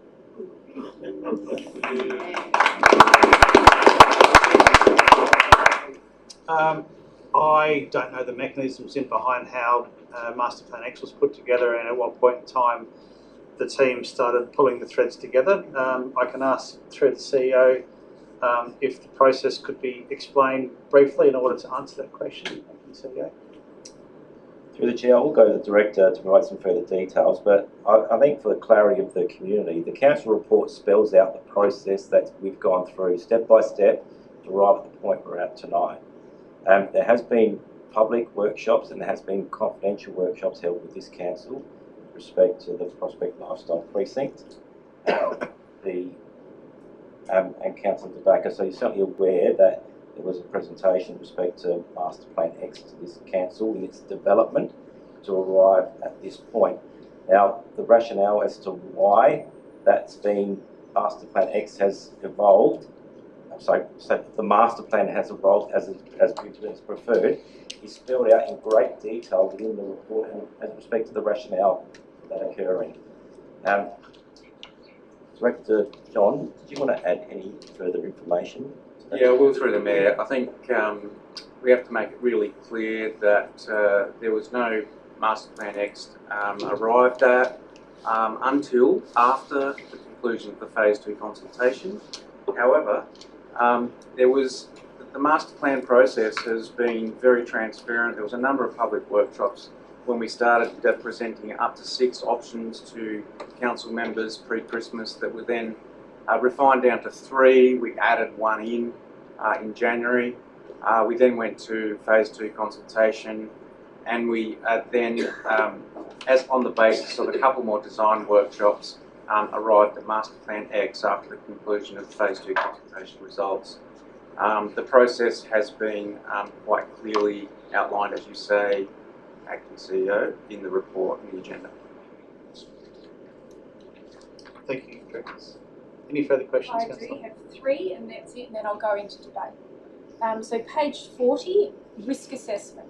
So high level risk assessment, and this is in quotation, staff made clear that in the time available, such an assessment would have to be limited. And I'm just wondering, have we compromised the risk assessment process because we're trying to chase a timeline? I'll have a go at answering that one first of all. So this was brought up at the Audit and Risk Committee as a suggestion when we were looking at adopting a master plan.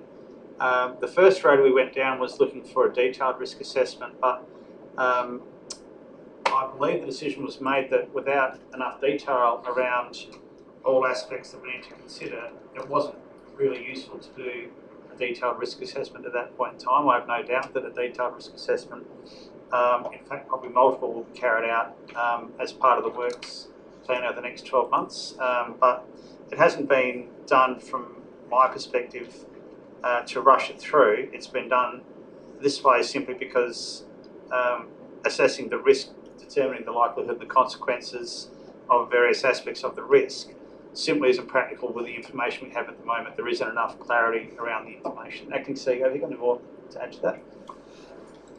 I think that was really well articulated, Mayor Larwood. The level of risk is review is commensurate with the level of maturity of the information that we have in the master plan. That level of maturity will increase as we step through this project.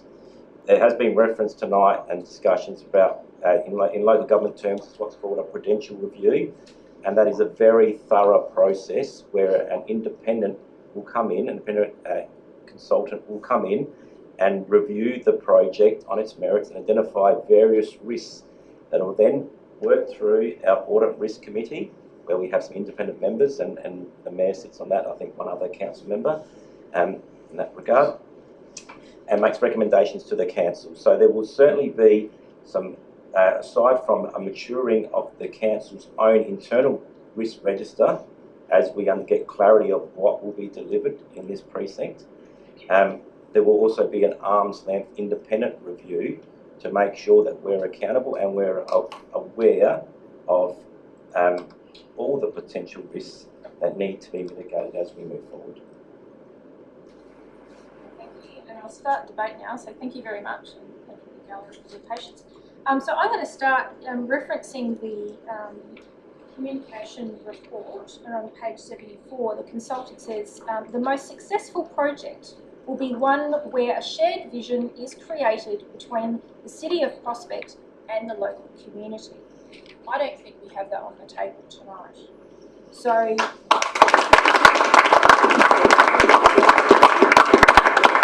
one of the good things, and I think we've had a lot of reports, and they have the kind of air of planning reports. And one of the things I don't think we've really made clear is that the land we're talking about is actually community land.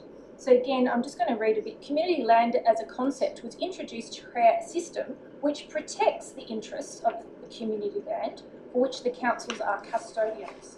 The current and future generations and builds community consensus about the future management and use of such land.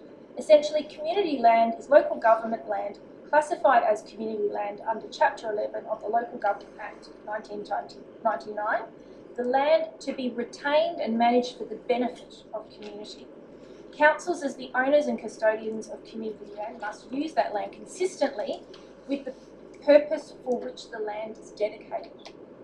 So we haven't seen the deed yet, and it is community land, yet we're talking about land division. So I'm just a bit concerned that we haven't seen that first. I guess the other query is about heritage and character. So again, the consultant says, the timing of detailed investigation to inform the master plan is always one of weighing up risk against the cost of undertaking detailed investigations, particularly where that detailed investigation might prove to be unnecessary because of the direction taken by the master plan. So though the consultant recognises there are heritage items, there doesn't seem to be a will to explore and strengthen the heritage nature of that precinct. If you drive up Flora Terrace at the moment, you can actually see the Mount Lofty Ranges. So sometimes it's the connection and the character of that space that needs to be protected. And I'm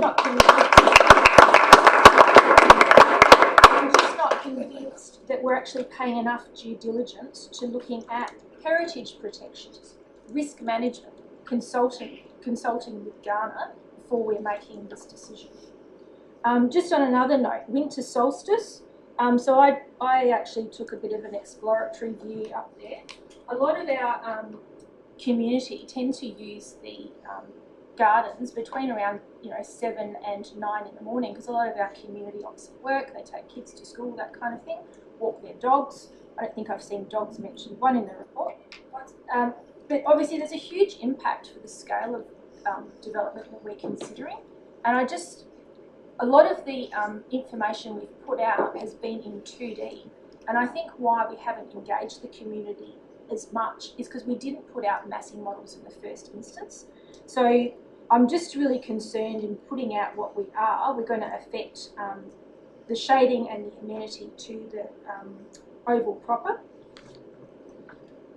And just finally, I wanted to look at some of the things that we're looking at in the road map that actually haven't been assessed at this point. So with the traffic flows and traffic generation, there's clearly already pinch points, and I think adding extra traffic to the locale will not necessarily achieve the outcomes that everyone's after.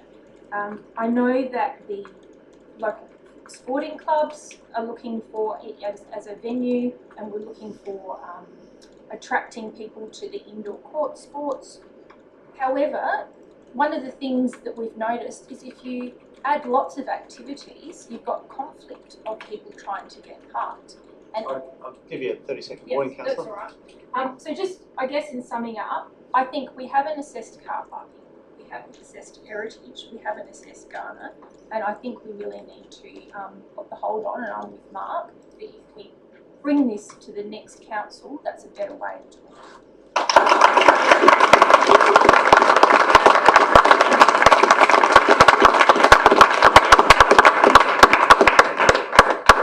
Thank you, Councillor. Councillor Nguyen. I want to take this opportunity to thank and to sincerely thank everyone in the gallery tonight.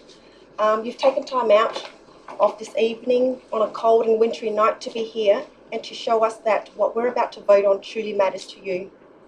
Looking back at the consultation phases and the number of people here in the gallery tonight, I see people passionately expressing their views on issues that really matters to them, and rightly so. That's the strength of our democracy, the ability for people to show up, speak, and be heard in a respectful way. It's something that I don't take for granted.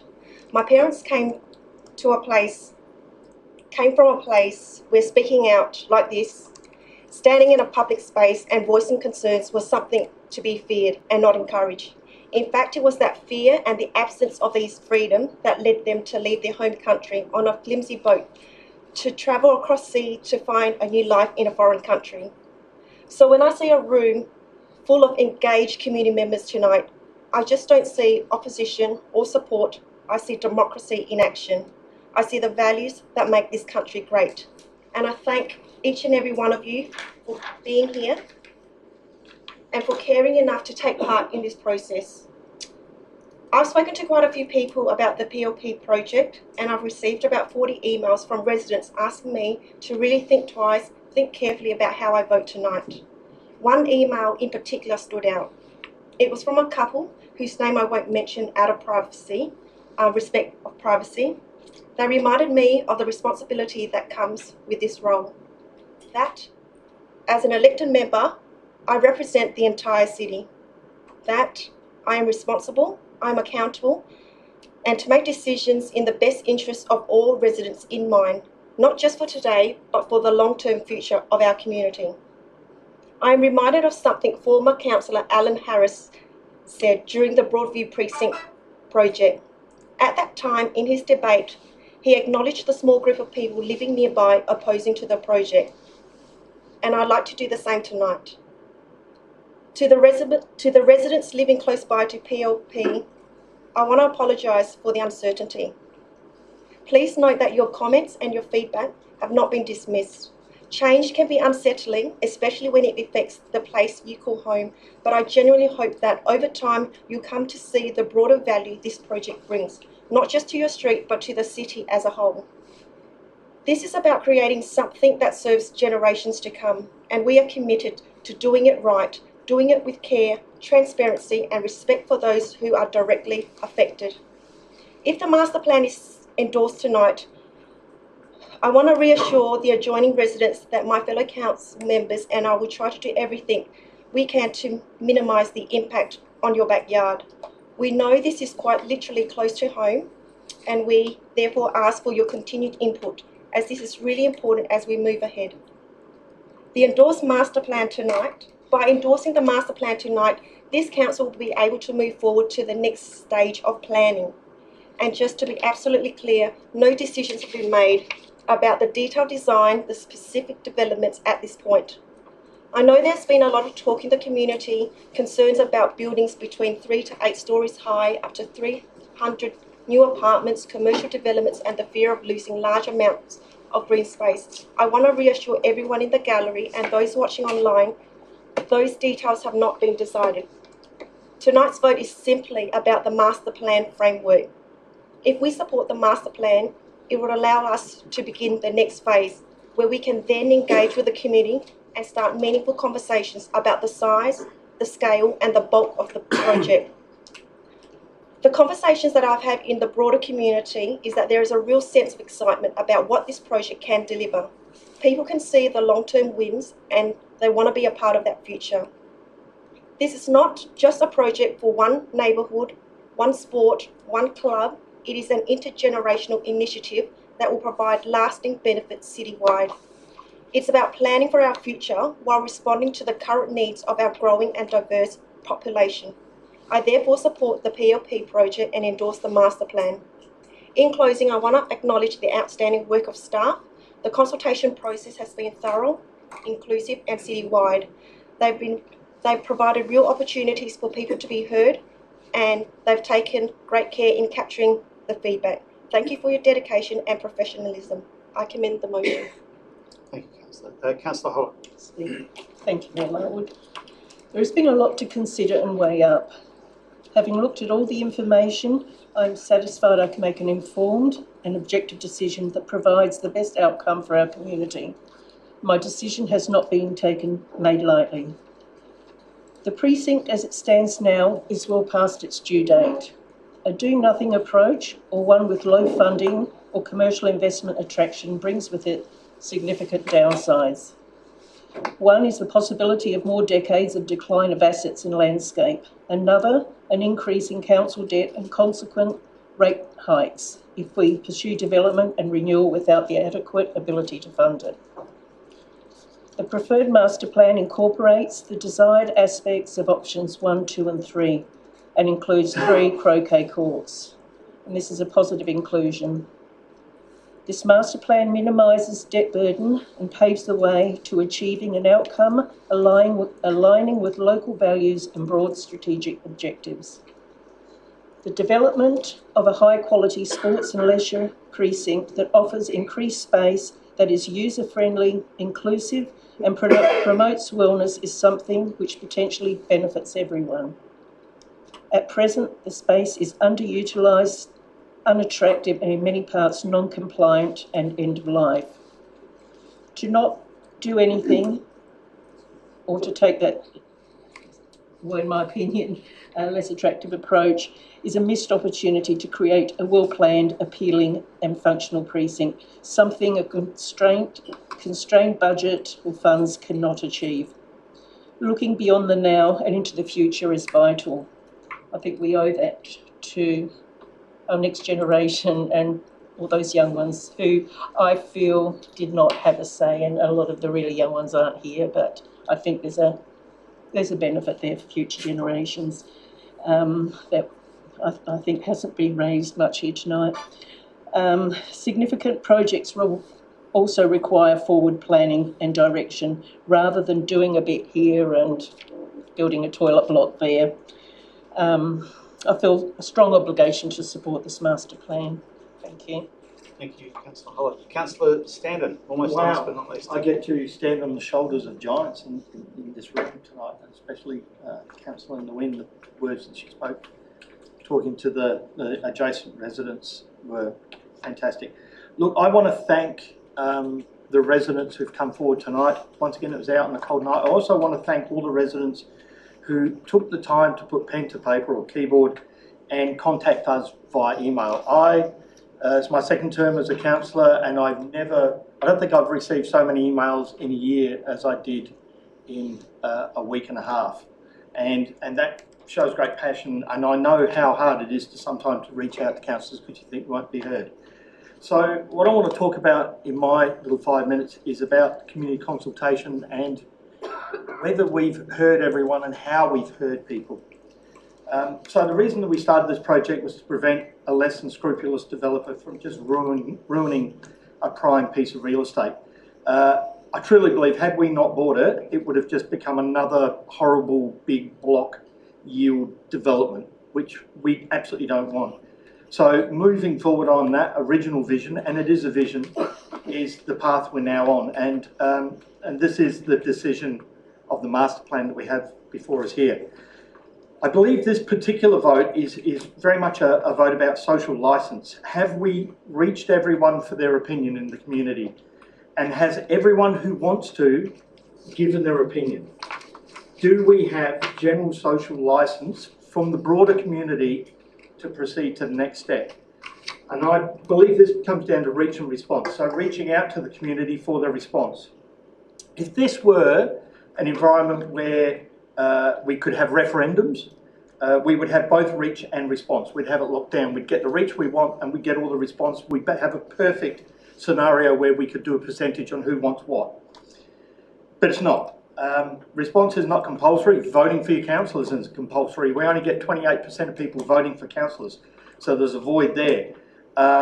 You know, and this void, the response from the community is not compulsory. So we constantly live under this this landscape of not enough feedback from the community, and we have to, as councillors, make decisions in that void. And it's not always easy. This is one of the times when it's certainly not easy. And this is on any level at any time. The Mayor Larwood mentioned that we've got our budget debate this evening, $24 million worth of decisions to make. And I encourage the gallery to stay behind tonight and be a part of that so you can see how the whole process works. We do our best to achieve the highest level of reach and response through our consultation process. We've been consulting on many levels for just over 12 months, and I reckon we've done our absolute best to capture everyone. We've had stalls, we've had pop-ups, we've gone to the fairs, we've had it online, we've been on social media, we've put things in the mail. We want to capture everyone. And that is, you know, given as a documented response, both for and against, and I think Paul mentioned the total response was 1% out of the 23,309 residents. So, you know, that's kind of the best we hope for. So we live in a 99% void of response that we then have to make decisions on. So have we reached everyone? Has everyone had their say? Look, I believe at this point that the project is being presented in one form or another to as many prospect residents as we're ever going to achieve.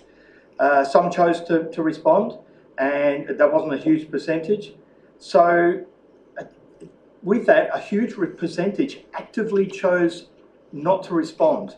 So they got something in the mail, they looked at it and went, Prospect Council, I'm putting that in the bin. And I presume that means that they've looked at they've looked at the material and they chose to dismiss it for whatever reason. They don't want to get actively involved with the council, or maybe they just trust us. But they chose at that point, 99% of people, if everyone's been contacted, 99% of the people chose to actively not oppose the proposal, if you can understand that, right? Some did, and the 1%, we had a lot of people who chose to, very tiny. The other ones, we're going to listen to that quiet group. So I can't say whether they're for or against. I prefer to just categorise them as neutral, and we'll leave it there. So do I believe the council has social licence? Do I believe we have permission from the greater community to proceed to the master plan phase? Remembering, and we've said this so many times tonight, that this is not heights and densities. This is, if I was to go to my wife, it would be on our block of land that we're going to put a house and a shed. That's a master plan. That's how I would describe it. And I don't subscribe to the notion that 99% of the residents who did not respond did not actively engage with the process. I believe that a significant percentage of our residents quietly trust their elected representatives to do the right thing, and they quietly trust that and support our good judgment. So, do I believe that as elected members we have general social licence from the broader community to move forward? I believe we do. Thank you, Councillor Sanders. Ramesh, too many free lunches at the footy.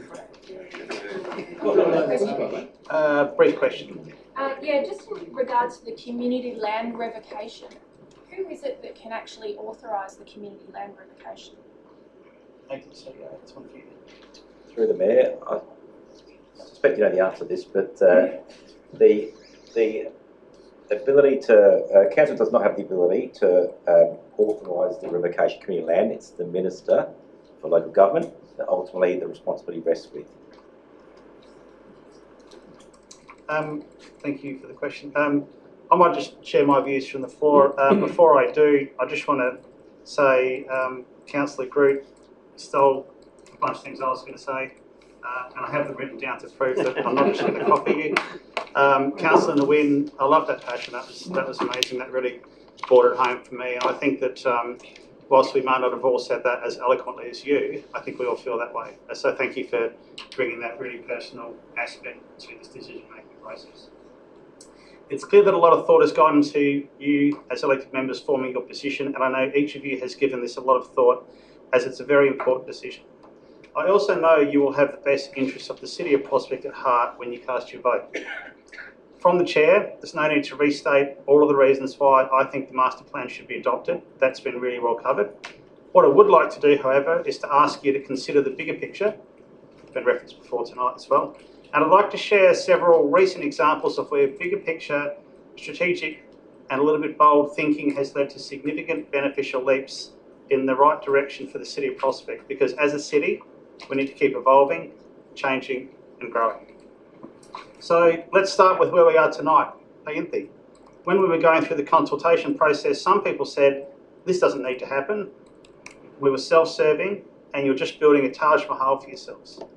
Fast forward to now, and this building is at the very heart of the village heart and at the very heart of our community. It's full every day. I'm here in the morning, lunchtime in the evenings, and there are so many different groups who make their way through this place of all different ages and backgrounds. It offers such a valuable service to so many aspects of our community. It was the right decision to make at the time, and that's been proven. Now, Payenthi is located on Prospect Road, and when the master plan was being developed for Prospect Road, people said we shouldn't bother spending money on it, it was okay. Fast forward now, and that big picture, strategic thinking has again proven to be the right decision. It's transformed our city for the better, and it's been a large contributor to making the City of Prospect the vibrant, sought after area it is today. Now, if we head west further down the hill, Churchill Road used to be known as the road to the dump, and people would say, why spend any money on that? But look at it now. It's still relatively early, in early stages, but it's slowly evolving into an area which people don't drive through on their way to the dump. They want to live there, set up their businesses there and raise their families there. It was the right decision to make. Lastly, looking to the east, the Broadview Football Club, one of our most successful sporting clubs, existed for many years in a building built by volunteers and riddled with asbestos. We took the big picture view, consulted with the community, listened to the community, and delivered an outcome which has transformed the Broadview Sports Precinct. It was the right thing to do for our community. I'm firmly of the belief that moving forward with adopting the master plan for PLP is also the right thing to do. We're building for the future, which is part of our adopted strategic plan. And whilst we love that area, I haven't heard anyone say that it's fine as it is badly in need of a significant overhaul. There are many essential issues which need to be addressed, and if we do it the right way, in the same way as we have done in the previous examples I gave, through careful consideration and consultation, it will serve our community well for the next 50 years. I was also going to say standing on the shoulders of giants, but I took that out at the last minute. Instead, what I will say is the City of Prospect is where it is today because previous groups of elected members made the right decision. And as the current custodians of that role, it's our turn to make one of those decisions. Not everyone will agree to everything we decide upon, but I have full confidence that this group of elected members and the talented administration team have a great track record and will continue to make the right decisions for our community. As such, if it comes to a casting vote, I'll be voting in favour of adopting the master plan and getting on with the job. Now I'd like to head back to the Deputy Mayor to sum up. So thank you to my fellow elected members for your debate, and although we may not all agree and have differing views, we have a duty to represent our constituents, and as Councillor Tweenwyn has mentioned as well, we have the difficult task of making a decision for our whole community. I'd like to thank staff for the intensive work they've done and through the public consultation process, and for the residents here tonight for your passion. When I joined Council in late 2022, one of my early contributions to our initial strategic planning was the idea of establishing a village heart for other areas in our city, and this actually included Main North Road. And not long after this strategic plan weekend, the parcel plan became available, and that's when the elected members recognised it as a once-in-a-lifetime generation opportunity. We saw a chance to build something extraordinary for our community. So the work that has been planned will be planned over the next year. If this master plan is adopted, we'll see us continue to consult, including our Garda elders, which we have done throughout this whole process as well. We'll undertake due diligence, including environmental impacts and traffic management, investigate potential partnership opportunities, and progress through to a point where we will actually start to lock in some decisions, which we will not be doing without further public consultation. I'm still trying to get back to some resident emails over the past few weeks, but as I've mentioned to the residents I have responded to, and for our wider community and the residents here today who are truly invested in this master plan, please continue to have your say and continue to help shape our future of the City of Prospect. With careful investigation and meaningful community consultation in the next stages, I believe we can deliver a project in a way that creates a lasting benefit for generations to come. So with that said, I will be supporting the motion. Thank you, Deputy Mayor. So we're going to take this in parts, and I'm going to go slowly so our record keeper can keep up. Recommendation 1, all those in favour? All those against? Carried unanimously. Part 2, all those in favour? All those against? Motion carried. So with the division, if you voted in favour of that recommendation, then please stand for the record. We can do that, wouldn't it? Just give the record keepers a chance to note.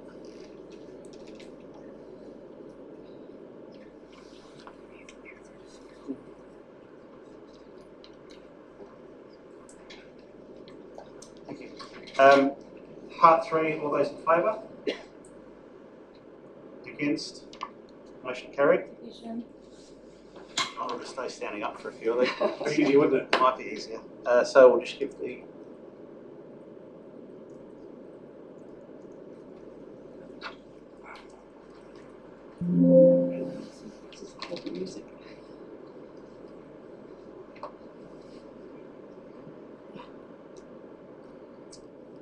Part 4, all those in favour?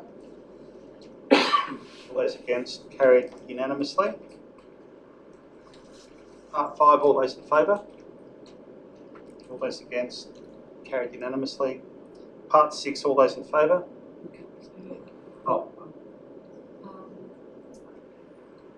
Part 6, all those in favour?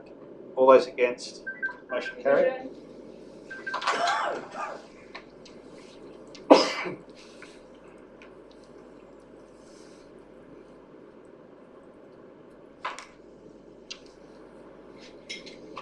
Thank you.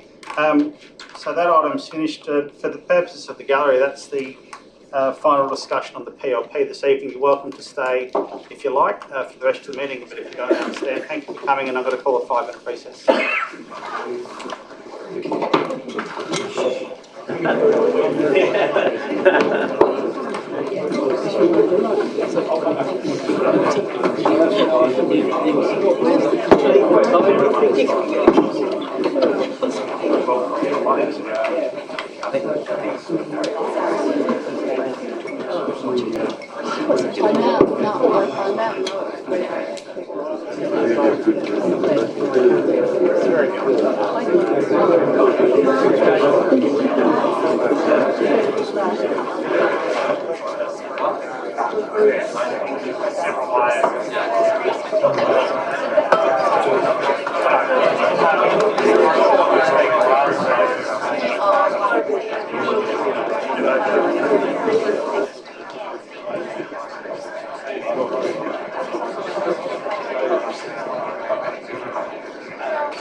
We might need to wear a black jacket when we smoke.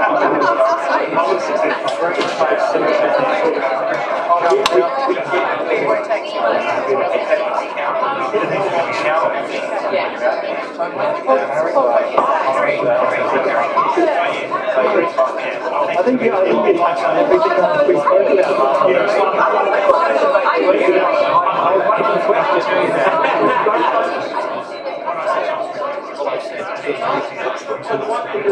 Yeah, I thought it was funny because I'm like, hang on a second, he said this. I'm thinking everything.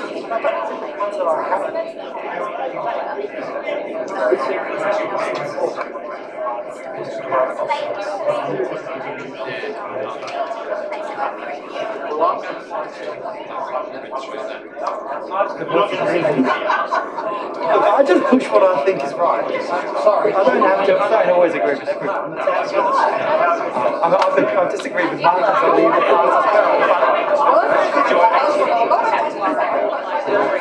still got the footpath to sort out. Yes.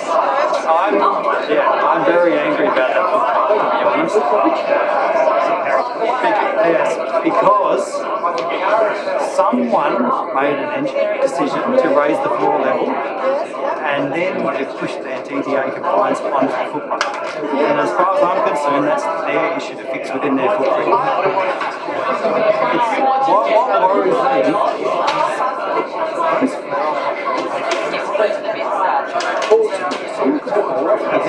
land on the road, get run over.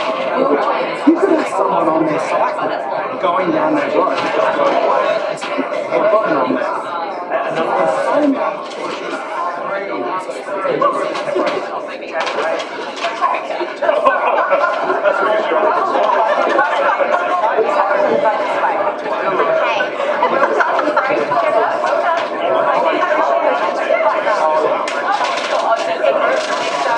Laying it out, and I made a contract, and watched it continue, and I've called several times, you know, comments made about not being able to feed up because of the howling. And then the other day I'm drains in, which clearly they can offer.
I know that everyone's intentions are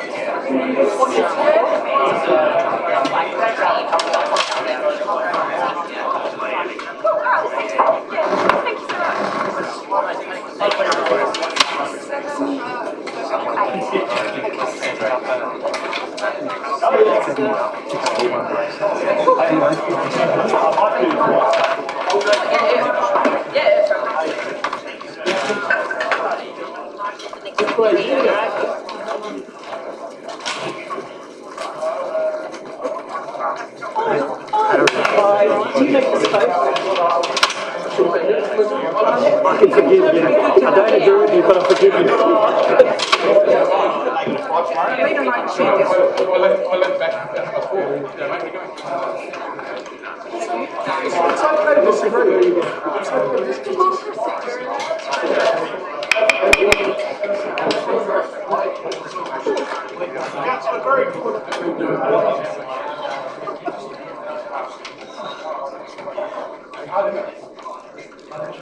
We've got quorums and we're going, so we're going. That was Harry, cheers. See you. See you later. Okay, so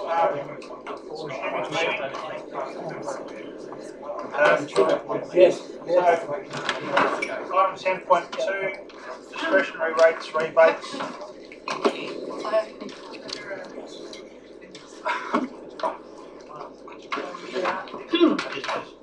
I declare a general conflict of interest as I'm a member of Prospect Local History Group, but I'm not an office holder. I note you know this all by heart after tonight. I know that as a member I'm regarded as not having a conflict of interest in a matter of reason of being a prescribed matter of ordinary business of the Council under the Local Government Act. That is Part D, the adoption or revision of an annual business plan or budget under Section 123 of the Act. In the interest of being transparent and accountable, I will declare a general conflict of interest. I will stay in the room, take part in the debate and vote on the item. Thank you, Councillor. To the recommendations on page 153, do I have a mover? Deputy Mayor Nguyen would like to speak to the motion once you finish your chocolate. No, thank Sorry. you. Do I have a seconder? Councillor Groove would like to speak to the motion. I'm pleased I don't have to declare a conflict of interest this year, so, and support the motion. Is there any further discussion, any points anyone would like to raise? If not, we probably don't need to sum up, but I'll give you that opportunity. Let's put that to the vote. All those in favour? Against? Carried unanimously. Item 10.3, discretionary rate rebates, Village Heart. Recommendations on page 156. Do I have a mover? Councillor Nelson would like to speak to the motion. No, I think it's always happy to do these things to promote the Village Heart guys. Those who have multiple properties, so I think it's good. Thank you. Do I have a seconder? Deputy Mayor Nguyen will have to speak to the motion. Watch Councillor Nelson said. If there's no further discussion or points that need to be covered, I will take it that you've summed up just then. I have indeed. Councillor Nelson, and we'll put that to the vote. All those in favour? Those against? Carried unanimously.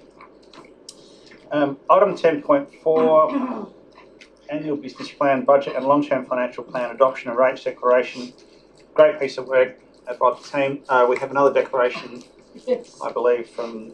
I declare a general conflict of interest as I'm a member of both Prospect RSL Club and Prospect History Group, but I'm not an office holder. I note as a member I would not be regarded as having a conflict of interest in matters we discussed in meetings for the reason of a prescribed matter of ordinary business of the Council. Under Section 74(6), 75A6 of the Local Government Act, the following matters are prescribed: adoption or revision of annual business plan, adoption or revision of the budget, declaration of the rates other than the separate rate. So in the interest of being transparent and accountable, I will declare a general conflict of interest. My intent is to stay in the room and vote on the item. That's the last one. Thank you. So a lot of information presented. We know the process this has been through. It's a great process. Recommendations on page 159. I might just open up to questions of a technical nature or clarifications in the first instance. Councillor De Backer. Yeah, I just wanted to ask a question in regards to discounts for rates paid up front. I had a question from the And it seemed to be a good point, and I'm just wondering why we don't use it. Acting CEO, do you know whether we've considered that in the past, and if we have, why we decided to not do it, or we have? Good question again. Yeah, so it's in regards to somebody when they get their quarterly rates bill, if they pay upfront for the year or upfront for the quarter, if there's a discount, because other councils do that. I think Mitcham. Through the mayor, I'm going to have to pass that through to our director. Through the mayor, we don't have that in practice, and obviously if the chamber was interested in it, we could certainly look at that proposal. One of the factors that we would need to consider is that by providing a discount to upfront payment, we would still need to maintain the overall level of revenue, and therefore that means that we would be increasing, relatively speaking, the rates of those people who don't pay upfront. And we would want to consider that from a cost of living perspective, because not all of our residents would necessarily have the capacity to pay upfront and therefore take advantage of that discount. So it could be seen as actually penalising the people who actually need to manage their cash flow and pay in instalments. Any further questions or clarifications on any of the information presented? It looks like we're all good to go. So, we have a late entrance. Sorry, just a question. Something that the director City Works presentation was talking about earlier tonight. Just with FOGO, just for my clarity, in case I've absolutely missed this, because it was a very big agenda tonight, and trying to balance time on both agenda items. The FOGO trial continues, but the FOGO expansion has not been funded. Is that correct? That's my understanding, but I'll ask the acting CEO to confirm. Through the chair, that is correct. There are we have 2 letters drafted, depending on what happens tonight, because we have a short window to get out for 30th June to advise the trial participants on the process from here. One of those letters is subject to if the motion goes through as presented. That will be a letter to advise the current trial zone that the trial will be extended after the year, 30th June 2026. And when we reconsider the matter as to whether or not there will be an expansion to the rest of this, across the city. I might just wonder something out loud for a minute, if I could, which was if I was to move in some way to include that into the budget tonight, whether there'd be any support around the table.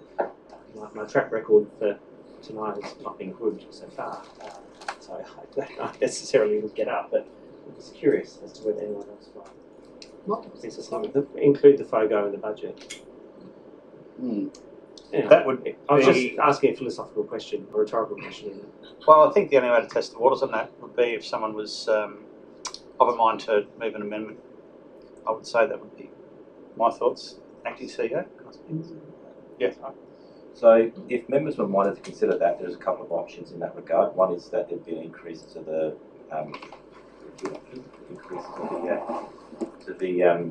rate in the dollar, as it's been shown as a 0.32% impact on the budget in the business plan if that was to occur. The other one is to effectively consider dropping an operational project on the list. And if members were that way inclined, I just offer a bit of information. I have received information yesterday that the FOGO trial is performing better than expected. In the sense of truck movements and sort of against the model that originally. And if the expansion were to occur, there would be savings in the order of $60,000 to the current budget, as opposed to the $25,000 that was tabled with members previously. So if that was to be compared, there's a $119,000 cost for FOGO, and there is a if there was a project to be considered. The LED street lighting project, which is one, that is only a partial completion. It's only a third of the council area that will be covered under that project. Equally, there is savings, but the savings aren't as great as the FOGO expansion. So the savings associated with that are $40,000, these are $60,000. So there would be an overall benefit to the council on that part. Obviously, you need to weigh up the environmental benefits associated with that decision, but that is a way you could do that. The result of that would be effectively $115,000 being returned to the budget, which our recommendation would be that would further reduce the rate increase. So we drop the rate increase by a further roughly, we'd have to do some calculations, but around 0.4%. So the rate rise would be effective. So, let me foreshadow an amendment. Can I just check the numbers? So, in the papers, the net increase cost to expand from was 93,000, 94,000. So, I think I heard you say there's an efficiency in the current FOGO against budget of 60.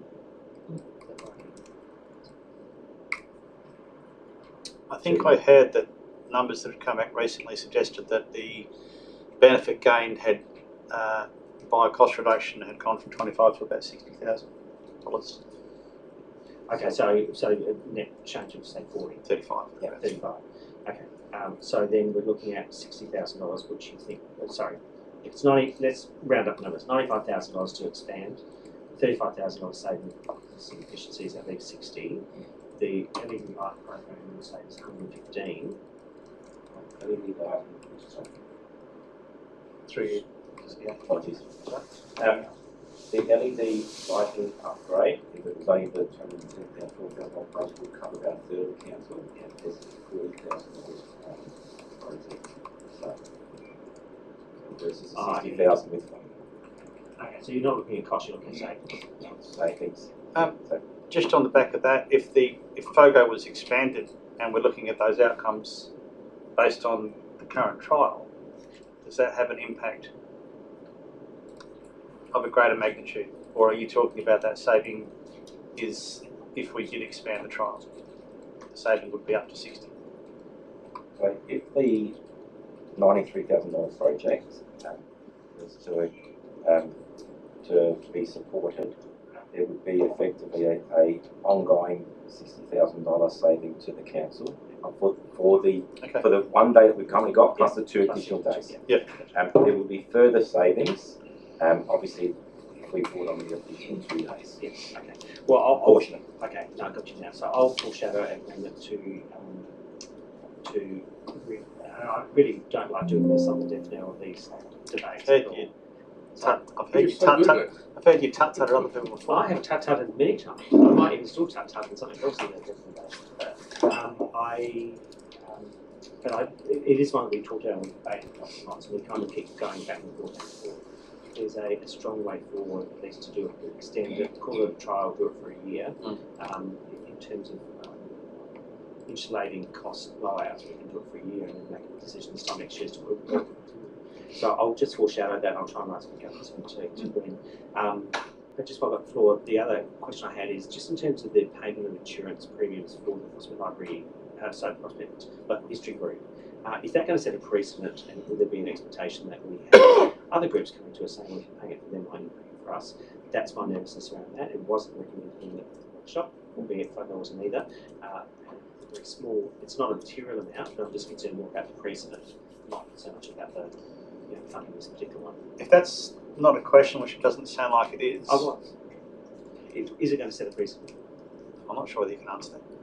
I mean, okay, I'll take the ask question. it. I'll take the question, but I don't think we can. I think you might put that as part of the debate to ponder. I don't think we can answer that question. The answer could be no, not at all. Yes. So we'll go through slowly so the amendment can be drafted, and I'll hand over to Councillor Barnett. No, I just had a question on the topic of the FOGO that was being explored. And my question is, the only reason that I understood that we were, not going ahead with it was because of the state government dilly-dallying. So where are we on that? Let's bring that one up in debate, because it looks like this is going to be an amendment. It's a good point, Councillor Barnett, but yeah, let's get a little bit of feedback on that during debate. I don't get that. If we leave this now and we're going to pass this plan as it is, then what's the question without notice? How's that going to address the budget and the FOGO business? Must be tired tonight. Sorry, when you said question without notice, you mean the amendment that has been foreshadowed, or the amendment? Then. Yeah. Okay. Well, I think that the numbers might be included as part of the amendment, or do we have to phrase it such that no, we can't do that, can we? Let's take that as noted. I'll take a question over here, but then let's make sure we cover that in debate, and we might. It sounds like there's a saving somewhere.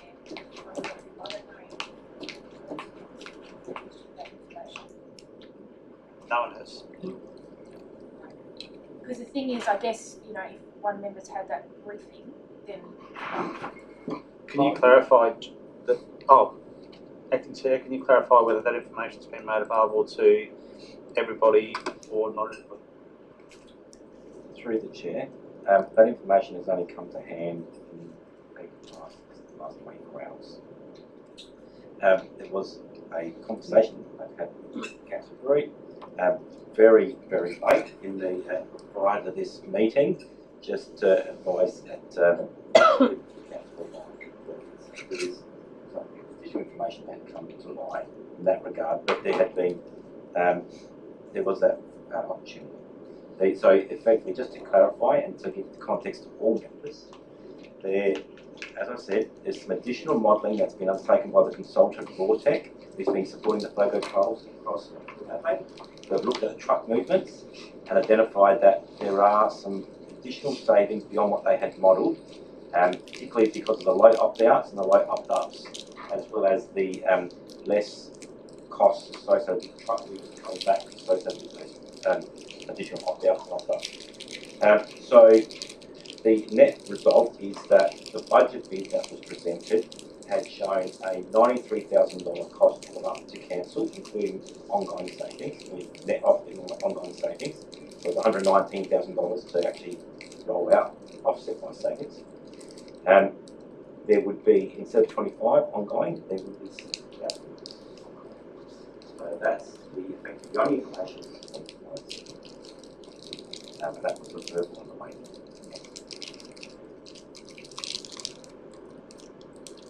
Does that mean the 93 drops to 63?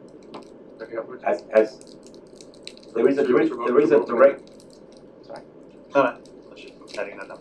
So through there is a direct cost to cancel to implement the FOGO. So it's 119.2k, offset by the savings. So as soon as we implement the trial, the building will be the savings. So it's not like it's only going to be a $63,000 cost to cancel, because we still need to go through and purchase additional bins and fund the additional costs associated with the cabins coming out. So the savings ongoing will be the realisation of those savings. The sooner that we can transition FOGO, the sooner we can actually make those savings. So if we were to do it from day one financial year, then we would get 60,000 savings. So the end result cancel would be a $60,000 cost to cancel.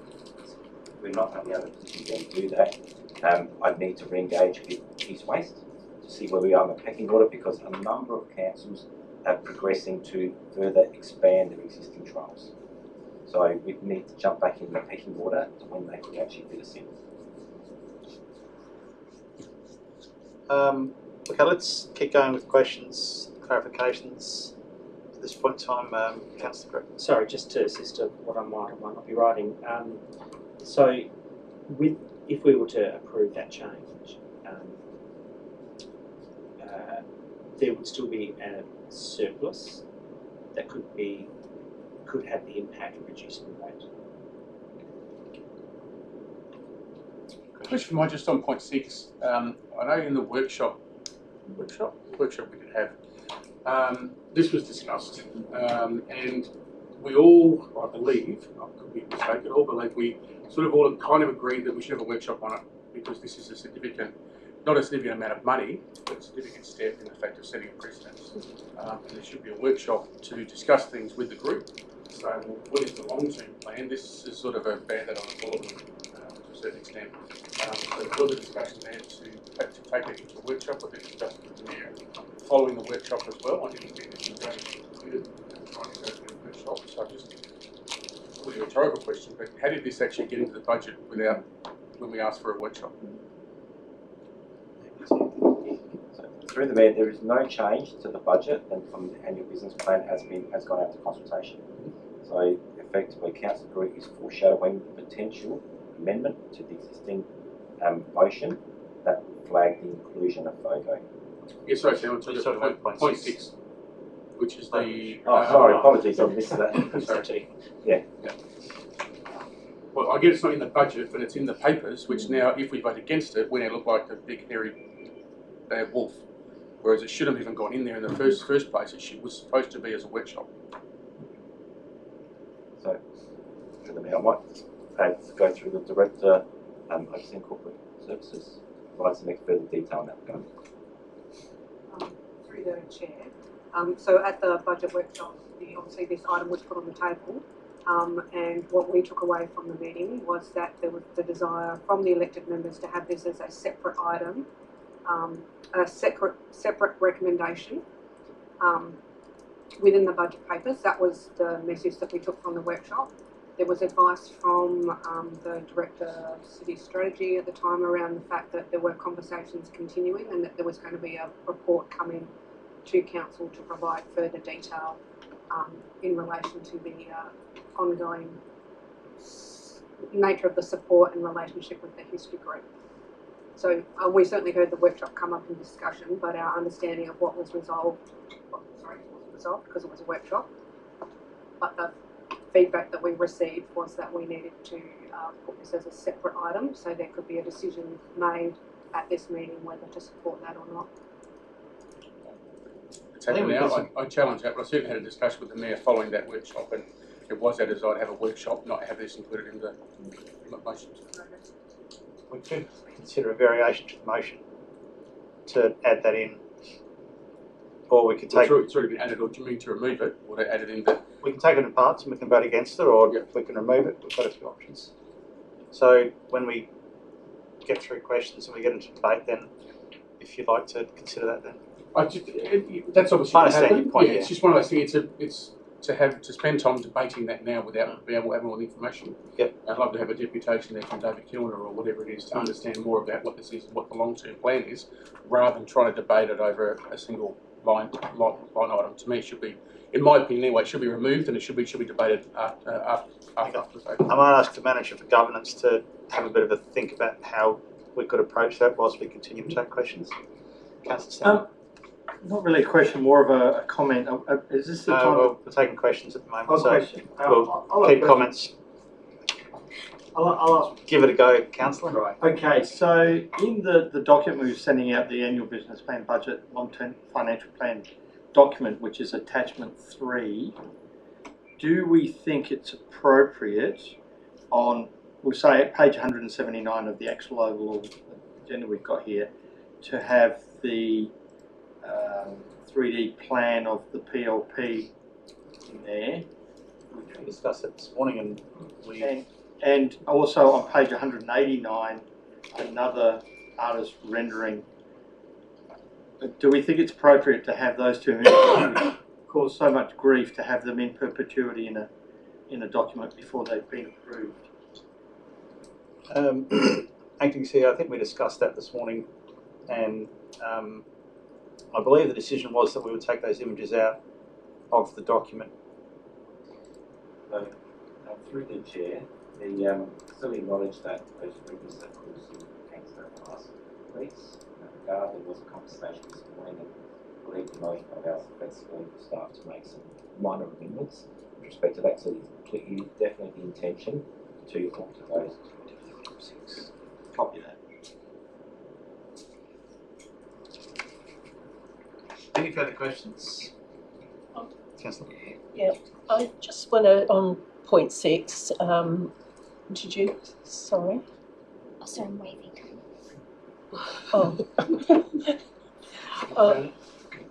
On point 6, Deputy Mayor Groot, was concerned.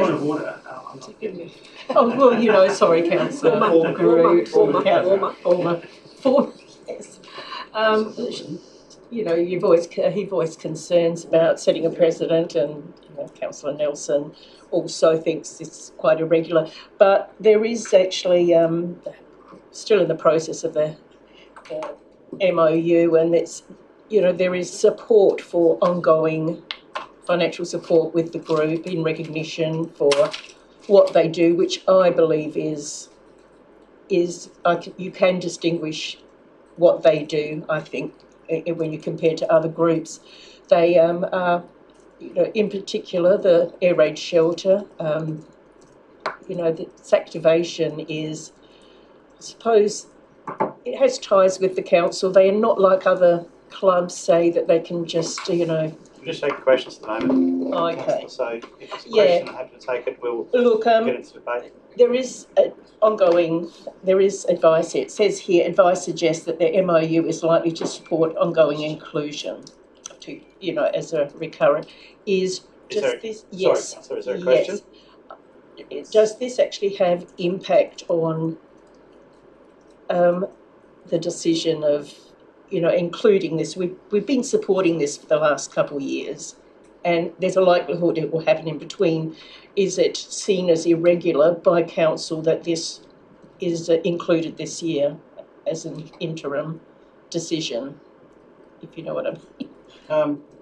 Can it be? I mean, are you saying that... Is it viewed as that irregular? That I don't know whether it's going to be something they come to us for every year or not. No, well, I'm just talking about this one-off inclusion in the budget. If a workshop at a later date proves that this, you know, we vote it down, then, I mean, it's all over. We probably won't be bringing it to council. Well, I wouldn't. I've made this attempt to actually... Let's test the waters on moving forward with getting the recommendations on the table, and we might have to look at Plan B if Plan A doesn't work out. But let's.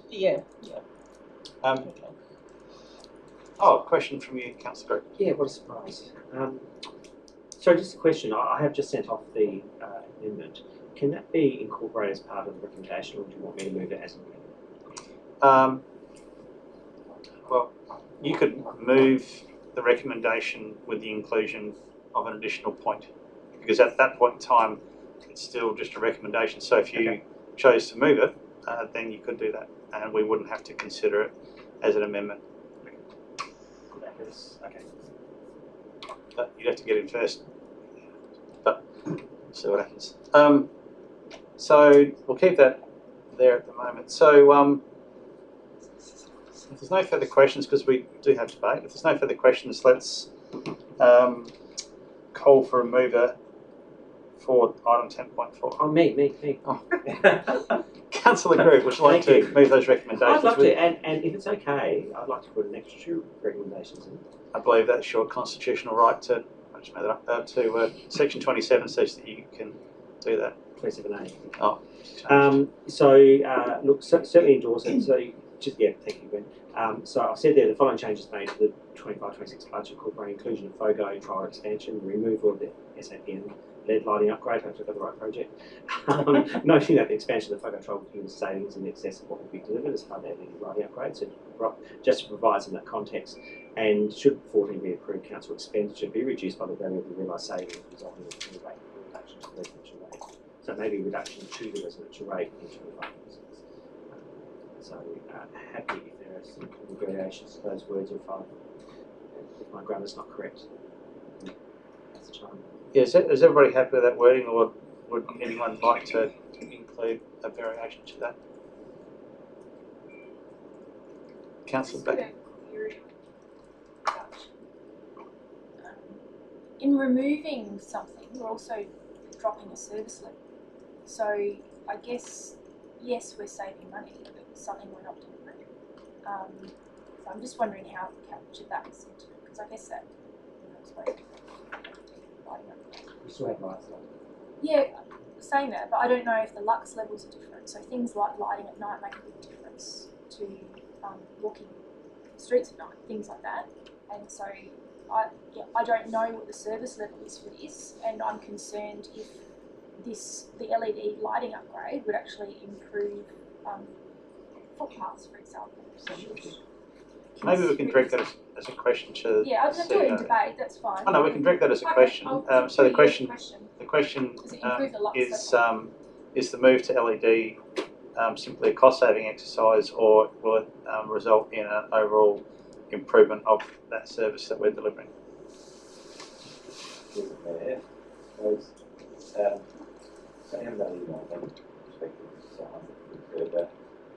I can 99.99% with assurance advise that there would be an improvement to the lifestyle on those streets that have an LED changeover. It'd be 1-to-1, and there would be an improvement because the existing light fittings would have certainly towards end of life, and SAPN have no intention to replace them until we fund the replacement. So there is a reduction over time in respect to the output. So there would be 100% improvement, which I'll say 100% improvement in light output.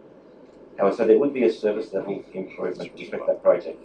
Similarly, there is a service level improvement with the FOGO expansion because residents are getting greater capacity in their bins with respect to the actual overall capacity. So I think it just needs to be weighed up in that.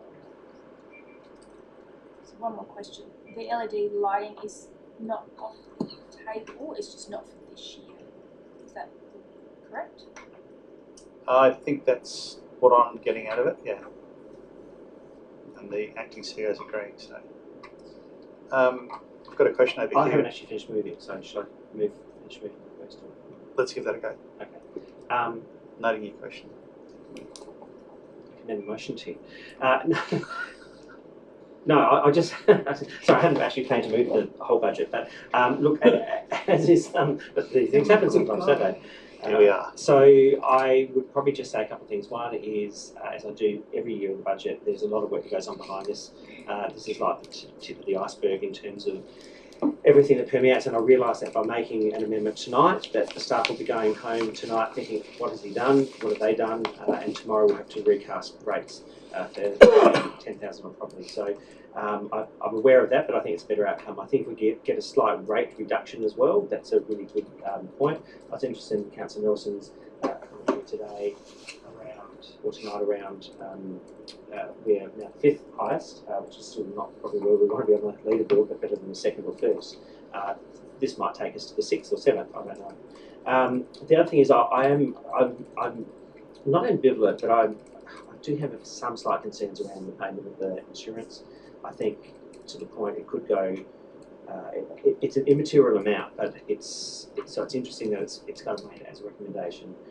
I think it's very sound it could be absorbed at some point in the year as a budget amendment through one of the budget review processes.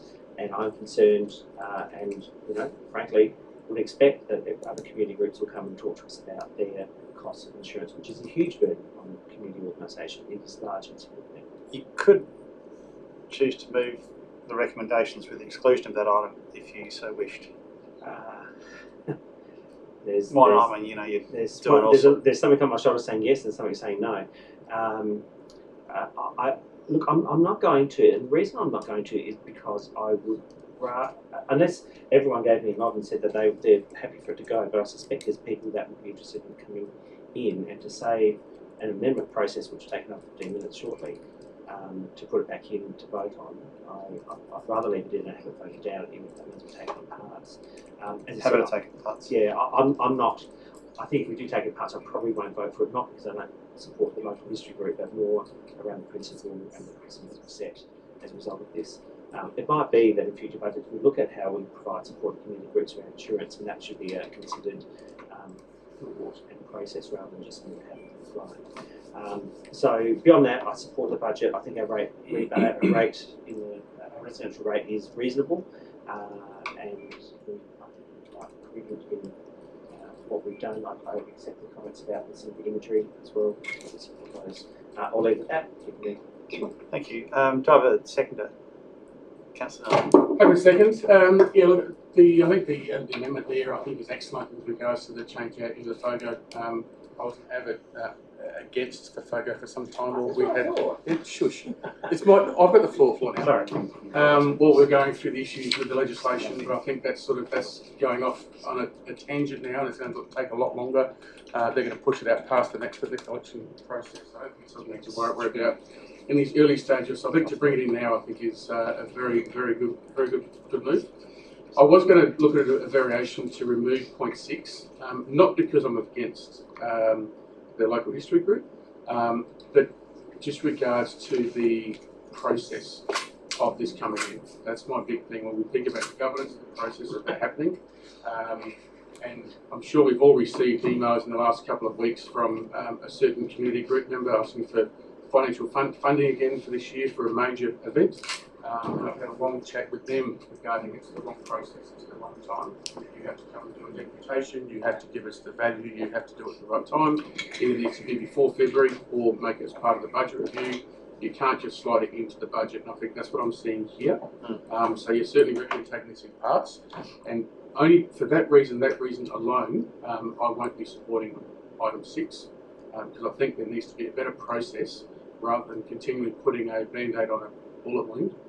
There needs to be a better process to either bring the Prospect Local History Group under the council, so they come under our insurances as an ongoing thing, or there needs to be a permanent plan of how we fund or bring it in as a permanent line to the budget to stop other community groups or other events or other people looking for this type of ways to get into the budget. So again, I'm not against the local history group, I'm just against the process and the method of which it's coming to the budget.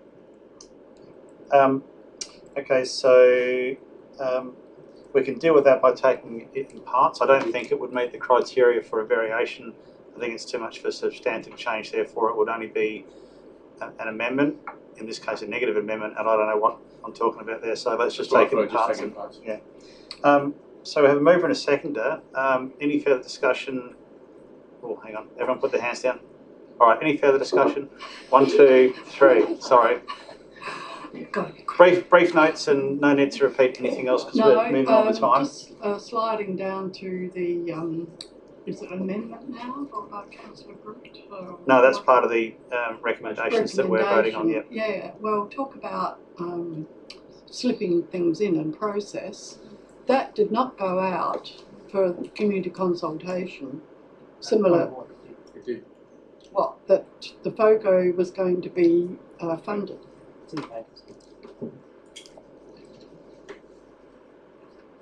Right, well I still haven't had my question answered about the reason why we haven't put it in was because we were, and I think we were unanimous or something about that from memory, about the state government wasn't going to come to the party and we could be left in to-do-do.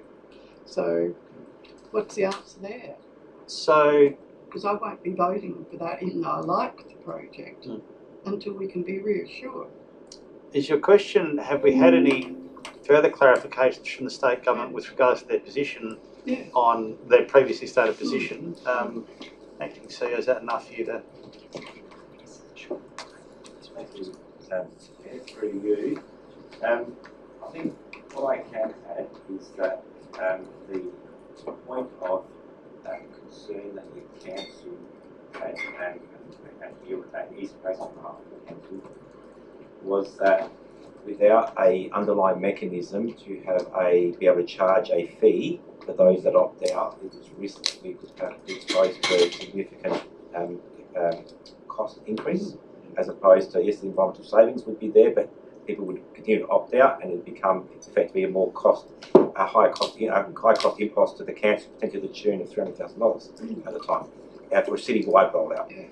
What we've seen through our FOGO trial is we have been the best performing council in the state with respect to the results we've received, and had less than modelled opt-outs 18 months into the trial. So effectively our opt-out rate is very low, it's below 5%, and our opt-up is very low, it's I think 7%. So we are in a strong position, and so the extent of opt-outs have diminished and haven't increased.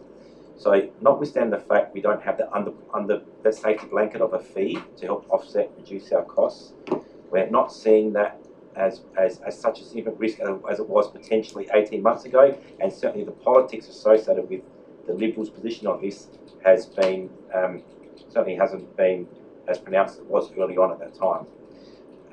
Notwithstanding the fact that just about every era council is continuing to either progress as the trial or progress with an expansion. So there is greater level of confidence in the industry with respect to this matter. Right, and following up on that, I'm not happy about removing the LED lighting upgrade because that was part of our transport plan, that we would be having safe, pedestrian, and lighting was one of the key components of that.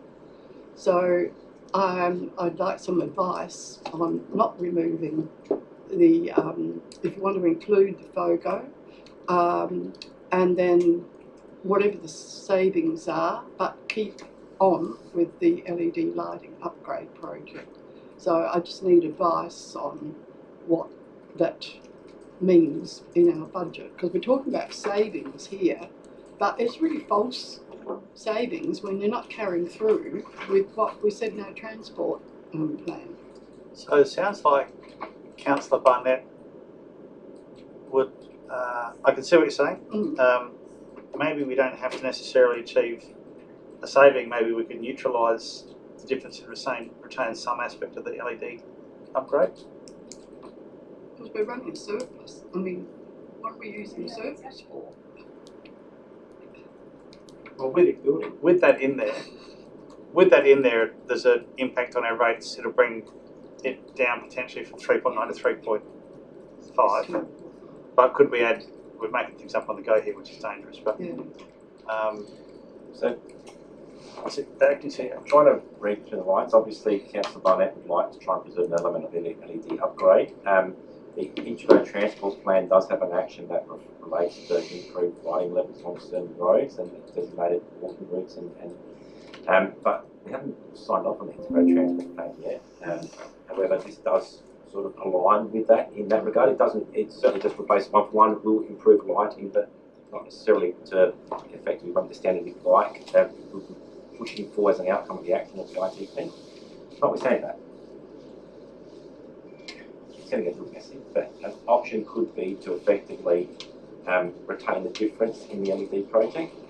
So effectively, instead of taking that saving, that $115,000 saving for the difference between the two projects, and maybe just give us some time to check the math, but effectively retain that in the LED project, so half the LED project, so still getting the outcome, and we can progress, rather than take that as a rate reduction. That's an option. That's certainly what I would be putting there. Well, we'd need a variation to that component if we were to consider that. Variation. What's the words there? Just been advised that it's smaller. Right, okay. So we'd have to move it. So we'll. Okay, nice.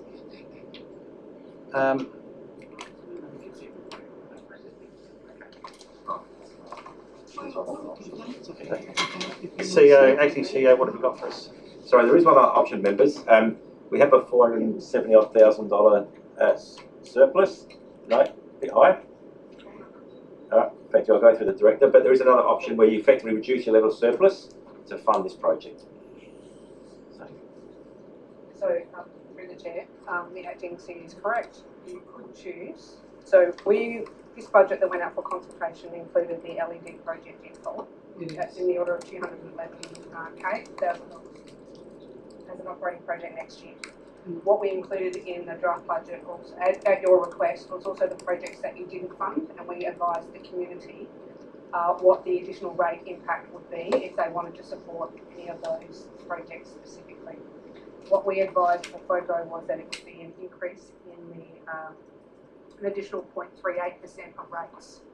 So you're currently at 3.9, and you could choose to increase it. Effectively, we're at 0.4 to 3.9, and that would take you to 4.3. So that is one option. If you want to keep to 3.9 and add in FOGO, you would need to take approximately $94,000 out of the surplus. The surplus is in the order of $750. So that would bring you down to $660. And as you'll see in the budget paper, our advice to you is that the minimum surplus that you should be looking at is around 470, because that covers off the 2 capital grants that we receive that are spent on capital funding and therefore are not expensed. So 470 is our equivalent of a 0 surplus. How does that look? Go back to that. And what percentage of the rate is that? Still 3.9? Sorry, through the chair, I would need to get that question rephrased. What then is the proposed then rate in the dollar? I understand the question correctly. If you reduce your surplus, you can keep your rate at 3.9. So it's a direct trade-off between the average residential increase and the amount of surplus that you have. So I could get my cake and eat it. Okay. What's the impact on our financial indicators from a surplus point of view if we do that? Are we in danger of moving out of the band, or are we still in the band? We still would be within our indicator ratios. So, Councillor Barnett, if you want to put forward propose an amendment, now's your chance. Yes. So can I just have what the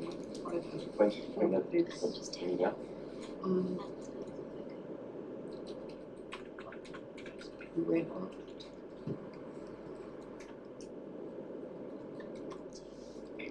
Just a 13, 14.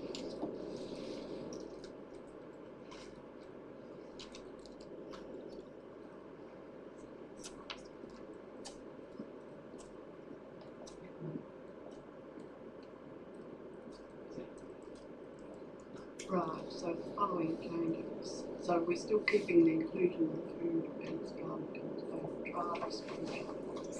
And the amendment would be to, no, it's not the complete removal of the LED upgrade, it's a new clarification on what that would be.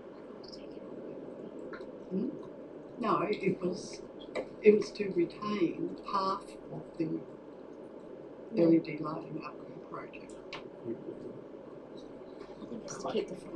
Through whatever. Maybe just to support this, I think when we got to that, that would effectively stay in, and then we would, so the FOGO would go in, there would be a reduction in the actual surplus. That would just happen naturally. Position. We wouldn't need another result. We will need another resolution, in my view. Because if That's right. The way the resolution stands at the moment, we would add the cost of the FOGO expansion to the expenses of the budget, and that would naturally reduce the surplus.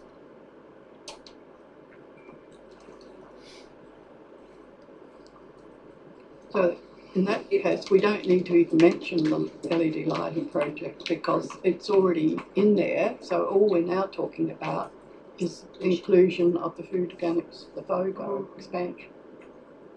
Right. The only other thing I might ask is, should we note that this will result in a reduction in our surplus of X amount of dollars? To have that, I mean, that's up to you, your amendment, Councillor. If you don't want to consider that, then sounds like a no. That's fine. So well, I just think, and it's just and direct staff to make the necessary.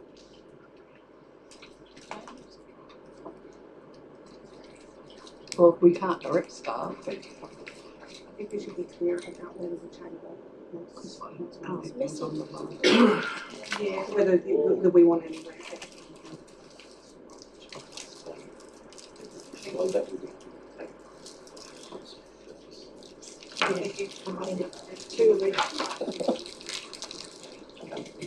are you happy, Councillor, as part of your amendment to include a line as the recommendation of the directors that we do note that this will result in a reduction in the surplus? Oh, definitely. That's okay. Rather than increase in rates, it's a reduction in the surplus rather than an increase in rates.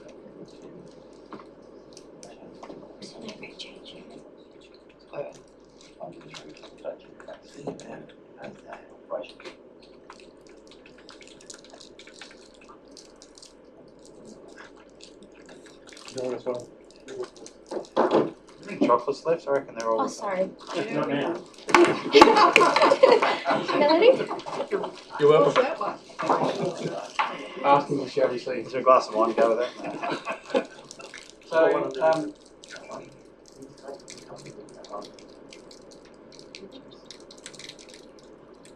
So we need a, if we're happy with the wording, we need a seconder for the amendment. Do I have a seconder for the amendment? We have a seconder.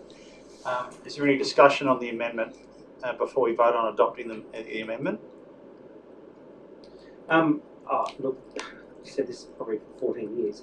I think if we ever have surplus, we should apply it as a rate decrease where we can. I do take Councillor Becker's point about service reduction, but we've got time to do that as part of the board planning we're doing.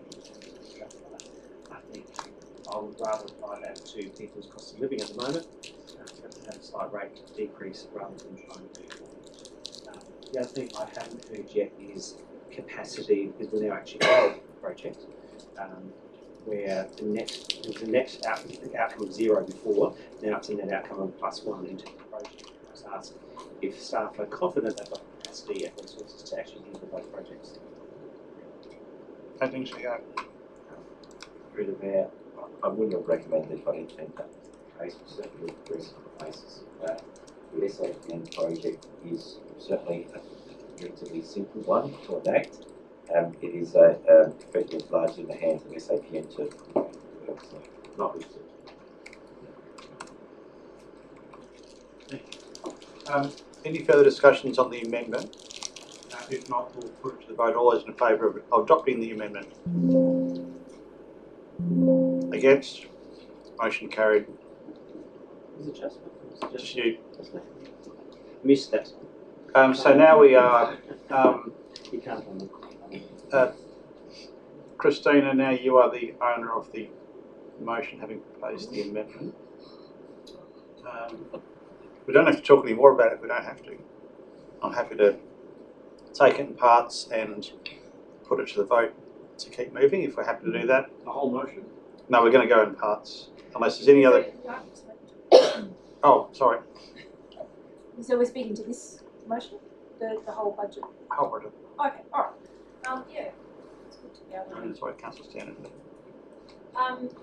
It always amazes me every year pickups talking about some small items, and the big watch the train must be going. There's some really large items in this year's budget, and obviously they're very visible. One of them's for the PLP and one's for projects. So just for those, for residents for assurance, there was an email sent round, and thank you for the staff preparing it earlier, with the breakdown of costs. And it is important that elected members do ask to see those things, even if they are in confidence, to know that we're actually asking in detail of the staff and what we're getting. I suppose generally for councils, we know that what costs us money is waste and good people, because labour is expensive, but also getting good people. And I think we get value if we get good people. It's always a good idea to keep an eye on costs, and it's also a good idea to communicate what we do. There was several comments I read through here that weren't really clear on what efficiencies that we are driving. So whether, I don't know, it's not getting through, we've saved X amount last year implementing this program, or we're doing so many more park pickups because we've improved our service level with this contractor. That good news stuff, I'm sure would add to some of the angst in the community about council supposedly wasting money. But on the whole, we always do a lot of stuff every year, and we do the best we can with the funds we've got. I think the inclusion of the increased amount on the vacant land maybe didn't come back as how we thought it might, but certainly the message has been sent, I think, that we want to see empty blocks developed where possible. So I support the motion. Thank you. Councillor Standard. Yeah, once again, we talked about social licence and how people get involved with what we do, and it's interesting that here we are spending, was it $25 million, and the gallery has gone. They trust us to do it, and I think they trust us to do a lot of things. it's lovely that we do have the social licence that we do, and we don't have people sitting in the gallery going, why are you spending this, why are you spending that? It's wonderful. It gives us the freedom to make good decisions without fear of consequence. On point number 6, are we able to kind of roll up to that one?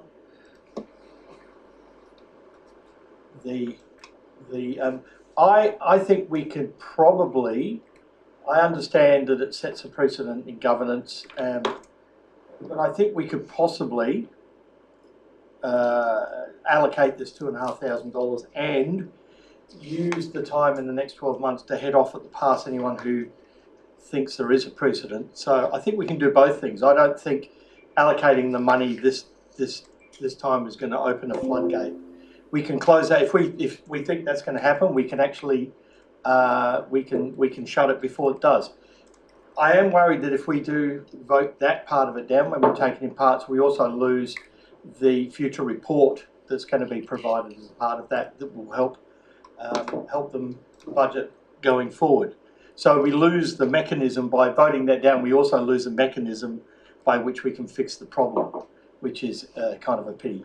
I would encourage it. I know this group basically fundraises all year to just pay for their own insurance. And I can imagine the freedom if they had that $2,500 impost taken away from them, that would be given freedom then to actually fundraise for the betterment of their group rather than just to pay an insurance bill. But I truly believe we can actually include that in the budget this year and also find a way to close the floodgates if other groups think they can jump on the bandwagon. That's it. Well done. Thank you. Any further discussion, any points that haven't been raised? If not, I'll head back to Councillor Barnett, because I think you're the owner of this now, correct? Yep. So for a summary. By default, no, I think that, I generally overall it's a very good budget. And thanks to the staff for all their hard work, of course. Let's take this just one. Point of order, Mayor. I'm just thinking the hour's getting late, and some of us have a very early start tomorrow morning. Given it seems to be only item 6, is it? That's under contention. Can we move the rest on block? Well, it might be item 6 and item 14 and 15 potentially. Maybe But 6, 14, 15, unless anyone had. can I just get everyone to blink once if you're going to be happy with 14 and 15, and blink twice if you're not potentially happy? 14, sorry. Oh, that was Fogo. I'd like him just well, it wasn't I'd mine, like it the was separation. half, Yeah, half I'm not of mine. likely to vote for 6, 14, 15. 6 is probably one. So 6, 14, 15 seem to be the ones under contention. Well, we could have been halfway through if we'd We could- I'm aware of started. that. So I'm gonna go. Let's take it in parts. All those in favour. So part 1. All those in favour. Against. Let's be quick with our hands, folks, or else Councillor Grudel. I'm grumpy in the morning. All those in favour. Part 2. Against. Unanimous. It's not all about us. Then. It's not. What flight are you on? The first one was carried unanimously. Yeah, but so far 2 have been carried unanimously.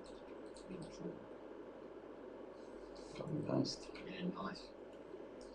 See the efficiency. Right, copy and paste. Okay, all those for part 3. All those in favour. Carried unanimously again. Thank you. Part 4. All those in favour. Carried unanimously. Part 5. All those in favour. Carried unanimously. Part 6. All those in favour. All those against. Oh, hang on. Sorry. Sorry. You're not paying attention. I'm getting too fast. Okay, do it again. So, Yes, please. all those in favour. All those against. Can't stand it. Look, I'm against this one, and that was my position at the. Okay, if you're in favour, then you have to stand. Oh, Kristen standing.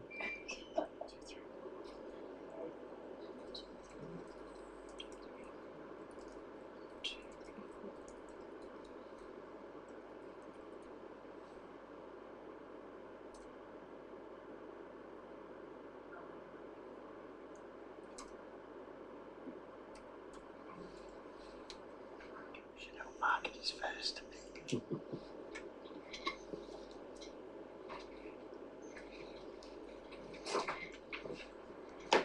There's a bit of problem there. You got it.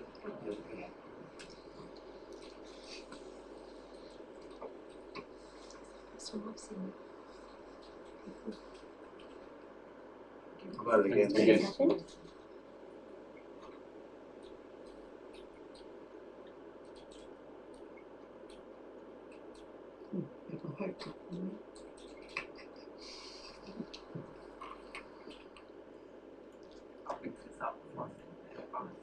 So can I make it clear that that means that the report is lost as well?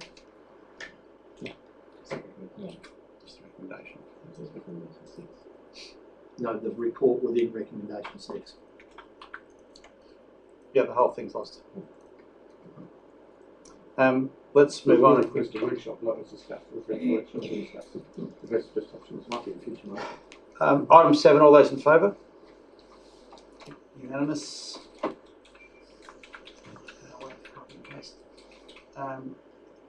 Item 8, all those in favour? Carried unanimously. Item 9, all those in favour? Unanimously. Item 10, all those in favour? Unanimously. 11, all those in favour? Unanimously. 12, all those in favour? Unanimously. 13, all those in favour? Unanimously. 14, all those in favour? Unanimously. 15, all those in favour? Against? Motion carried.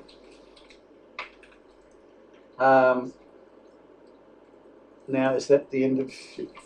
Yep. Okay, great.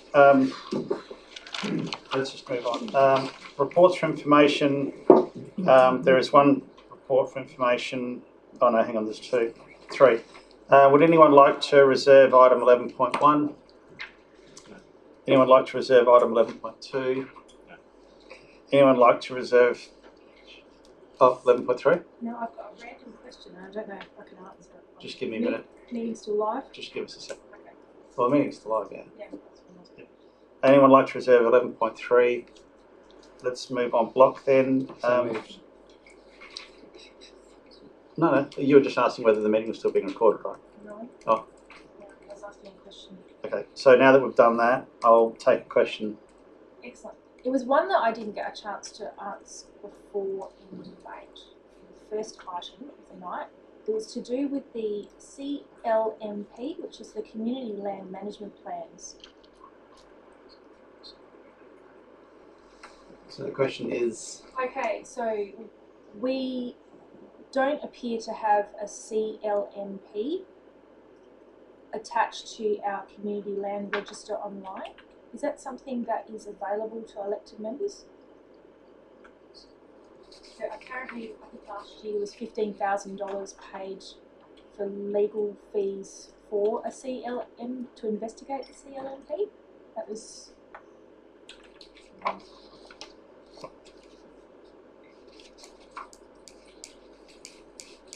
oh, thank you, Stephen. Sorry.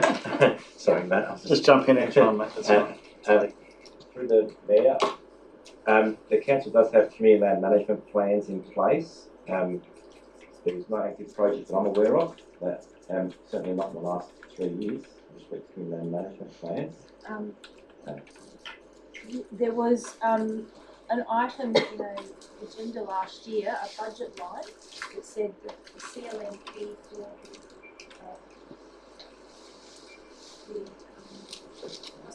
it's too late in the night. The Prospect Lifestyle Precinct, which includes the Prospect Oval, has been for 5 years. So I'm just wondering, are the current ones available for elected members to view, and can they be tabled at the next meeting of council? Thank you, CEO. The answer is yes and yes. Okay. So they're completed. They are able to be tabled at the next council meeting. There was reference in, I believe, in this PLP report in respect to community land management plan needing to be reviewed as part of the next stage of the project should the council's endorse the master plan. So, because there will be the alterations that are undertaken to enact the intent of the master plan. So we can see the current ones at the next meeting. So the request is that they be tabled at the next meeting. So the answer is yes, that can. We've got plans and we can table them at the next meeting. Thank you very much. If there's no further questions, I'll call for a mover. So move. A seconder. All those in favour? Moved on block.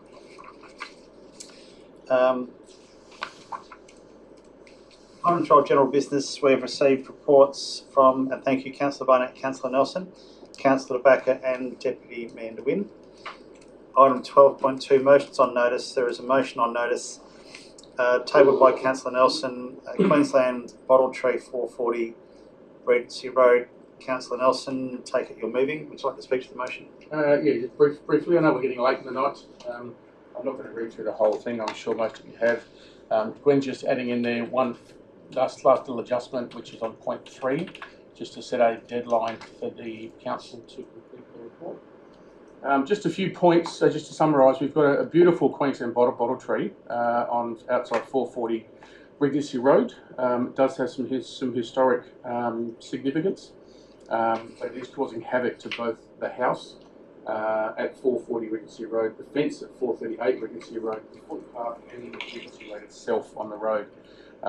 As it grows, it's getting worse. It's a major hazard. We get the older girls in the morning can't scoot past, wheelchairs can't get past the tree. We've just recently had the pavers at the front rectified for I think the 3rd time in 2 years. And it's just, as it stands, it's gradually only getting worse. So all I'm seeking for this motion is your support to simply have council investigate the potential relocation of the tree to a more suitable location. Director Delena and I have had discussions, and he has advised there is a space near the Ovingham railway station that would be an ideal position for this tree, but investigation needs to be done as to the viability, safety and cost to do so, which is what I'm looking to undertake tonight.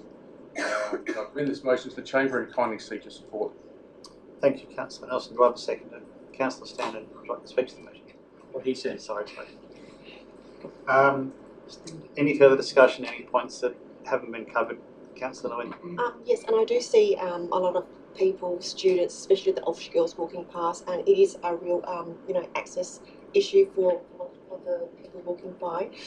It's a lovely tree. It's quite healthy as well. I'm happy to support it, but really wanted the arborist to come back with a report to see, the success of removing that. But really commend it. Thank you. If there's no further points to be raised, I'll head back for a summary. Councillor Nelson. No, I think we've had enough on that one. So thank you. Let's put that to the vote. All those in favour? Against? Carried unanimously. Questions with notice there are nil. Urgent motions without notice there are nil. No late reports. I'll declare the ordinary meeting closed. We'll turn off the recording. Just get a confirmation.